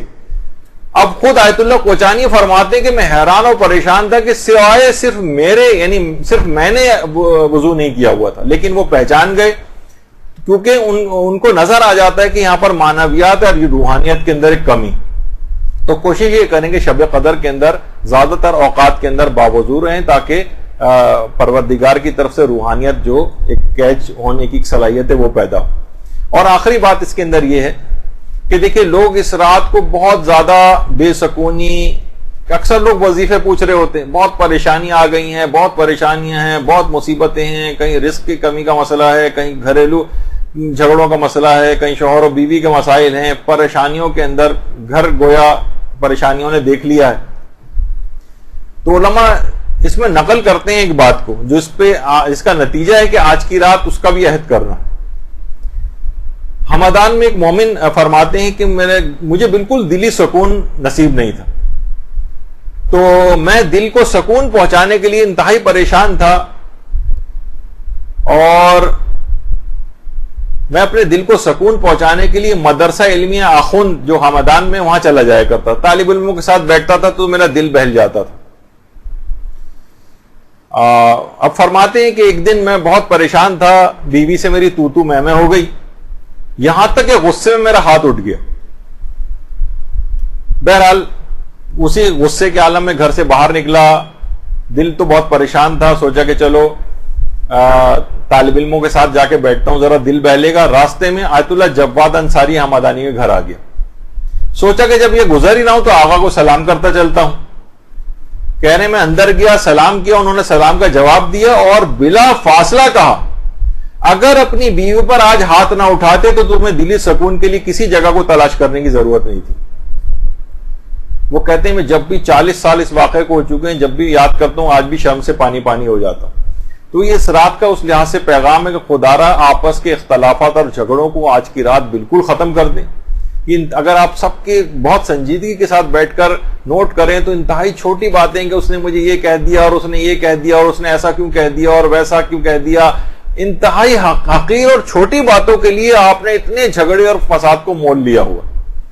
تو آج کی رات اگر خود کو تبدیل کرنا ہے تو اس بات کا عہد کر لیں کہ میں کسی طرح کی اس طرح کی چھوٹی باتوں کو، آیت اللہ سیستانی کے متعلق کہا جاتا ہے کسی بھی چھوٹے ایشو کے اندر پڑتے ہی نہیں. ان کی کامیابی کی سب سے بڑی وجہ علماء قرار دیتے ہیں کسی چھوٹے ایشو کے اندر نہیں جاتے، ہمیشہ بڑی بڑی چیزوں کی طرف نگاہ رکھتے ہیں. تو کامیابیاں آپ نے دیکھا کہ انہوں نے عالمی طاقتوں کو بھی کیسے شکست دی ہے. تو ہم شیطان کو بہت آرام سے شکست دے سکتے ہیں اگر ان جھگڑوں، پھر کسی بے سکونی کے لیے کسی وظیفہ پوچھنے کی ضرورت نہیں ہوگی، بہترین آپ پہ زندگی گزرے گی. آج کی رات عہد کر لیں میں کسی سے لڑائی جھگڑا آئندہ نہیں کروں. پھر آپ دیکھیں کتنی آپ کی پرسکون زندگی گزرتی. تو اب دیکھیے آپ نے، اگر ہم چھوٹی چھوٹی باتوں پر عمل کریں جو آج کی رات بیان ہوئی کہ آپ کو واقعتاً توبہ کرنی ہے، روزانہ 1 پارہ آپ کو تلاوت کرنے کا عہد کرنا ہے، توضیح المسائل کوشش کریں کہ روزانہ کم سے کم ایک صفحہ روز پڑھ کر اس پر عمل کریں، لڑائی جھگڑوں سے دوری اختیار کریں، تمام لوگوں کو معاف کر دیں، دوسرے لوگوں کے لیے آپ دعائیں کریں اور کوشش کریں کہ باوضو رہیں، معصومین سے توسل کریں۔ اس رات خاص طور پر حضرت امیر المومنین علیہ السلام سے توسل کریں۔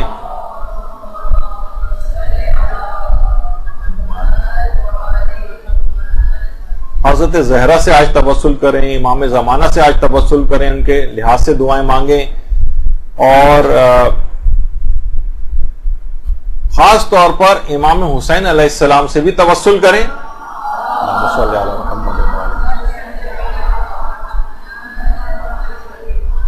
آیت اللہ علی آقا قاضی فرماتے تھے کہ محال ہے کہ انسان راہ سید الشہداء سے ہٹ کر مقام توحید تک پہنچ سکے، ممکن ہی نہیں ہے۔ اور اس سے بھی آگے بڑھ کر یہ بات فرمائی کہ یہ تمام فیوز و برکات سید الشہداء ہی کے دم سے ہیں۔ خاص طور پہ یہ جو ہم شب قدر منا رہے ہیں، یہ بھی سید الشہداء کے دم سے، اگر آج اسلام باقی نہ رہتا تو کہاں یہ شب قدر بھی ہم کو نصیب ہوتی۔ اور وہ فرماتے تمام فیوز و برکات سید الشہداء کے دم سے ہیں، اور ان تمام فضیلتوں کا پیشکار حضرت قمر بنی ہاشم عباس علمدار۔